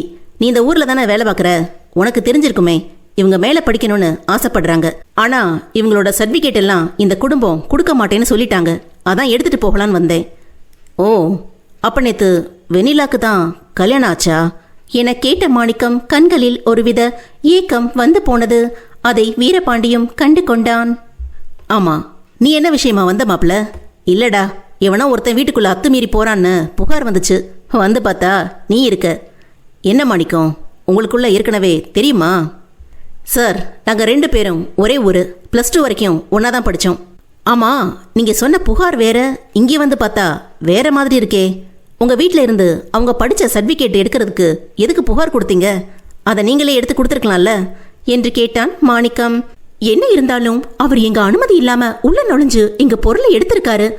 அதுக்கு நீங்க எதுவும் நடவடிக்கை எடுக்க மாட்டீங்களா என்றார் அருந்ததி. எதுமா உங்க பொருள்? அது எல்லாம் இந்த பொண்ணு படிச்சு வாங்கினது. அதுக்கு எப்படி நீங்க உரிமை கொண்டாட முடியும் சொல்லுங்க? இங்க பாருங்க நலசிவம் சார், நீங்க கொடுத்த இந்த புகார் மேல என்னால எந்த நடவடிக்கையும் எடுக்க முடியாது. வேறு ஏதாவது அவர் மேல தப்பு இருந்தா சொல்லுங்க, நான் கேட்கிறேன். வேறு என்ன சொல்வது என்று தெரியாமல் நல்லசிவம் குடும்பத்தினர் அமைதியாக நின்றனர். பாண்டி, நீ அந்த புள்ளையை கூட்டிட்டு கிளம்பு. சரி மாணிக்கம், எப்போ ஊருக்கு வர? அடுத்த வாரம் வரேன். சரி வா, பார்க்கலாம். வா வெண்ணிலா, போகலாம் என அவளை அழைத்து கொண்டு கிளம்பி விட்டான் வீரபாண்டி. போகும் அவனது வண்டியை ஏக்க பார்வை பார்த்து கொண்டு நின்றான் மாணிக்கம். நல்ல சிவம் வீட்டு கல்யாணம் என்று கேள்விப்பட்டவுடன் சித்ராவுக்கு தான் கல்யாணம் என நினைத்து கொண்டான். மாணிக்கம் அவனுக்கு வெண்ணிலா மேல் ஒரு பிரியம் இருந்தது. அவள் பள்ளிக்கு சென்று வரும்போதே பார்த்திருக்கிறான். எப்படி இருந்தாலும் சித்ராவுக்கு கல்யாணம் செய்துவிட்டுதான் வெண்ணிலாவை பற்றி யோசிப்பார்கள் என நினைத்திருந்தான். ஆனால் இப்படி ஆகும் என அவன் எதிர்பார்க்கவில்லை. மனம் முழுக்க ஏதோ பாரம் ஏறியது போல் இருந்தது. அங்கு நின்று கொண்டிருந்த நல்ல சிவத்திடம் கூட எதுவும் பேசாமல் கிளம்பி சென்று விட்டான் மாணிக்கம். இப்போ என்ன பண்றது அருந்ததி? இனி என்ன பண்ண முடியும்? கேட்ட சரி பண்ண ஆளை வர சொல்லுங்க என சொல்லிவிட்டு போனை எடுத்து சுந்தரவள்ளியை அழைத்தாள். சுந்தரமும் என்ன நடந்தது என்று தெரிந்து கொள்ள ஆர்வமாகத்தான் இருந்தாள். என்ன அருந்ததி, என்ன ஆச்சு? இன்னும் என்ன ஆகணும்? உன் குழந்தை எங்க வீட்டு கேட்டை உடைச்சிட்டு உள்ள போய் அவனுக்கு தேவையான எல்லாத்தையும் எடுத்துட்டு கிளம்பிட்டான். சரியான ரவுடி பையில புடிச்சு எங்க தலையில கட்டி வச்சிட்டிய சுந்தரம். என்ன சொல்ற அருந்ததி? கேட்டை உடைச்சிட்டானா? அவனை சும்மாவா விட்டீங்க? போலீஸ் கூட வந்துச்சு, ஆனாலும் எதுவும் பண்ண முடியல. என்னால முடிஞ்ச அளவு முயற்சி பண்ணிட்டேன். இதுக்கு மேல எதுவும் முடியாது. அந்த வெண்ணிலா இப்போ உன் வீட்டு மருமக. நீ அவளை கொன்னு போட்டா கூட நான் உன்னை கேட்க மாட்டேன். இனி ஓம் பாடு அவ பாடு, என்னை விடு என்று சொல்லிவிட்டு போனை வைத்து விட்டார் அருந்ததி. சர்டிபிகேட்டை எடுத்து செல்லும் வெண்ணிலாவால் கல்லூரிக்கு செல்ல முடியுமா? என்ன நடக்கும் பார்க்கலாம்.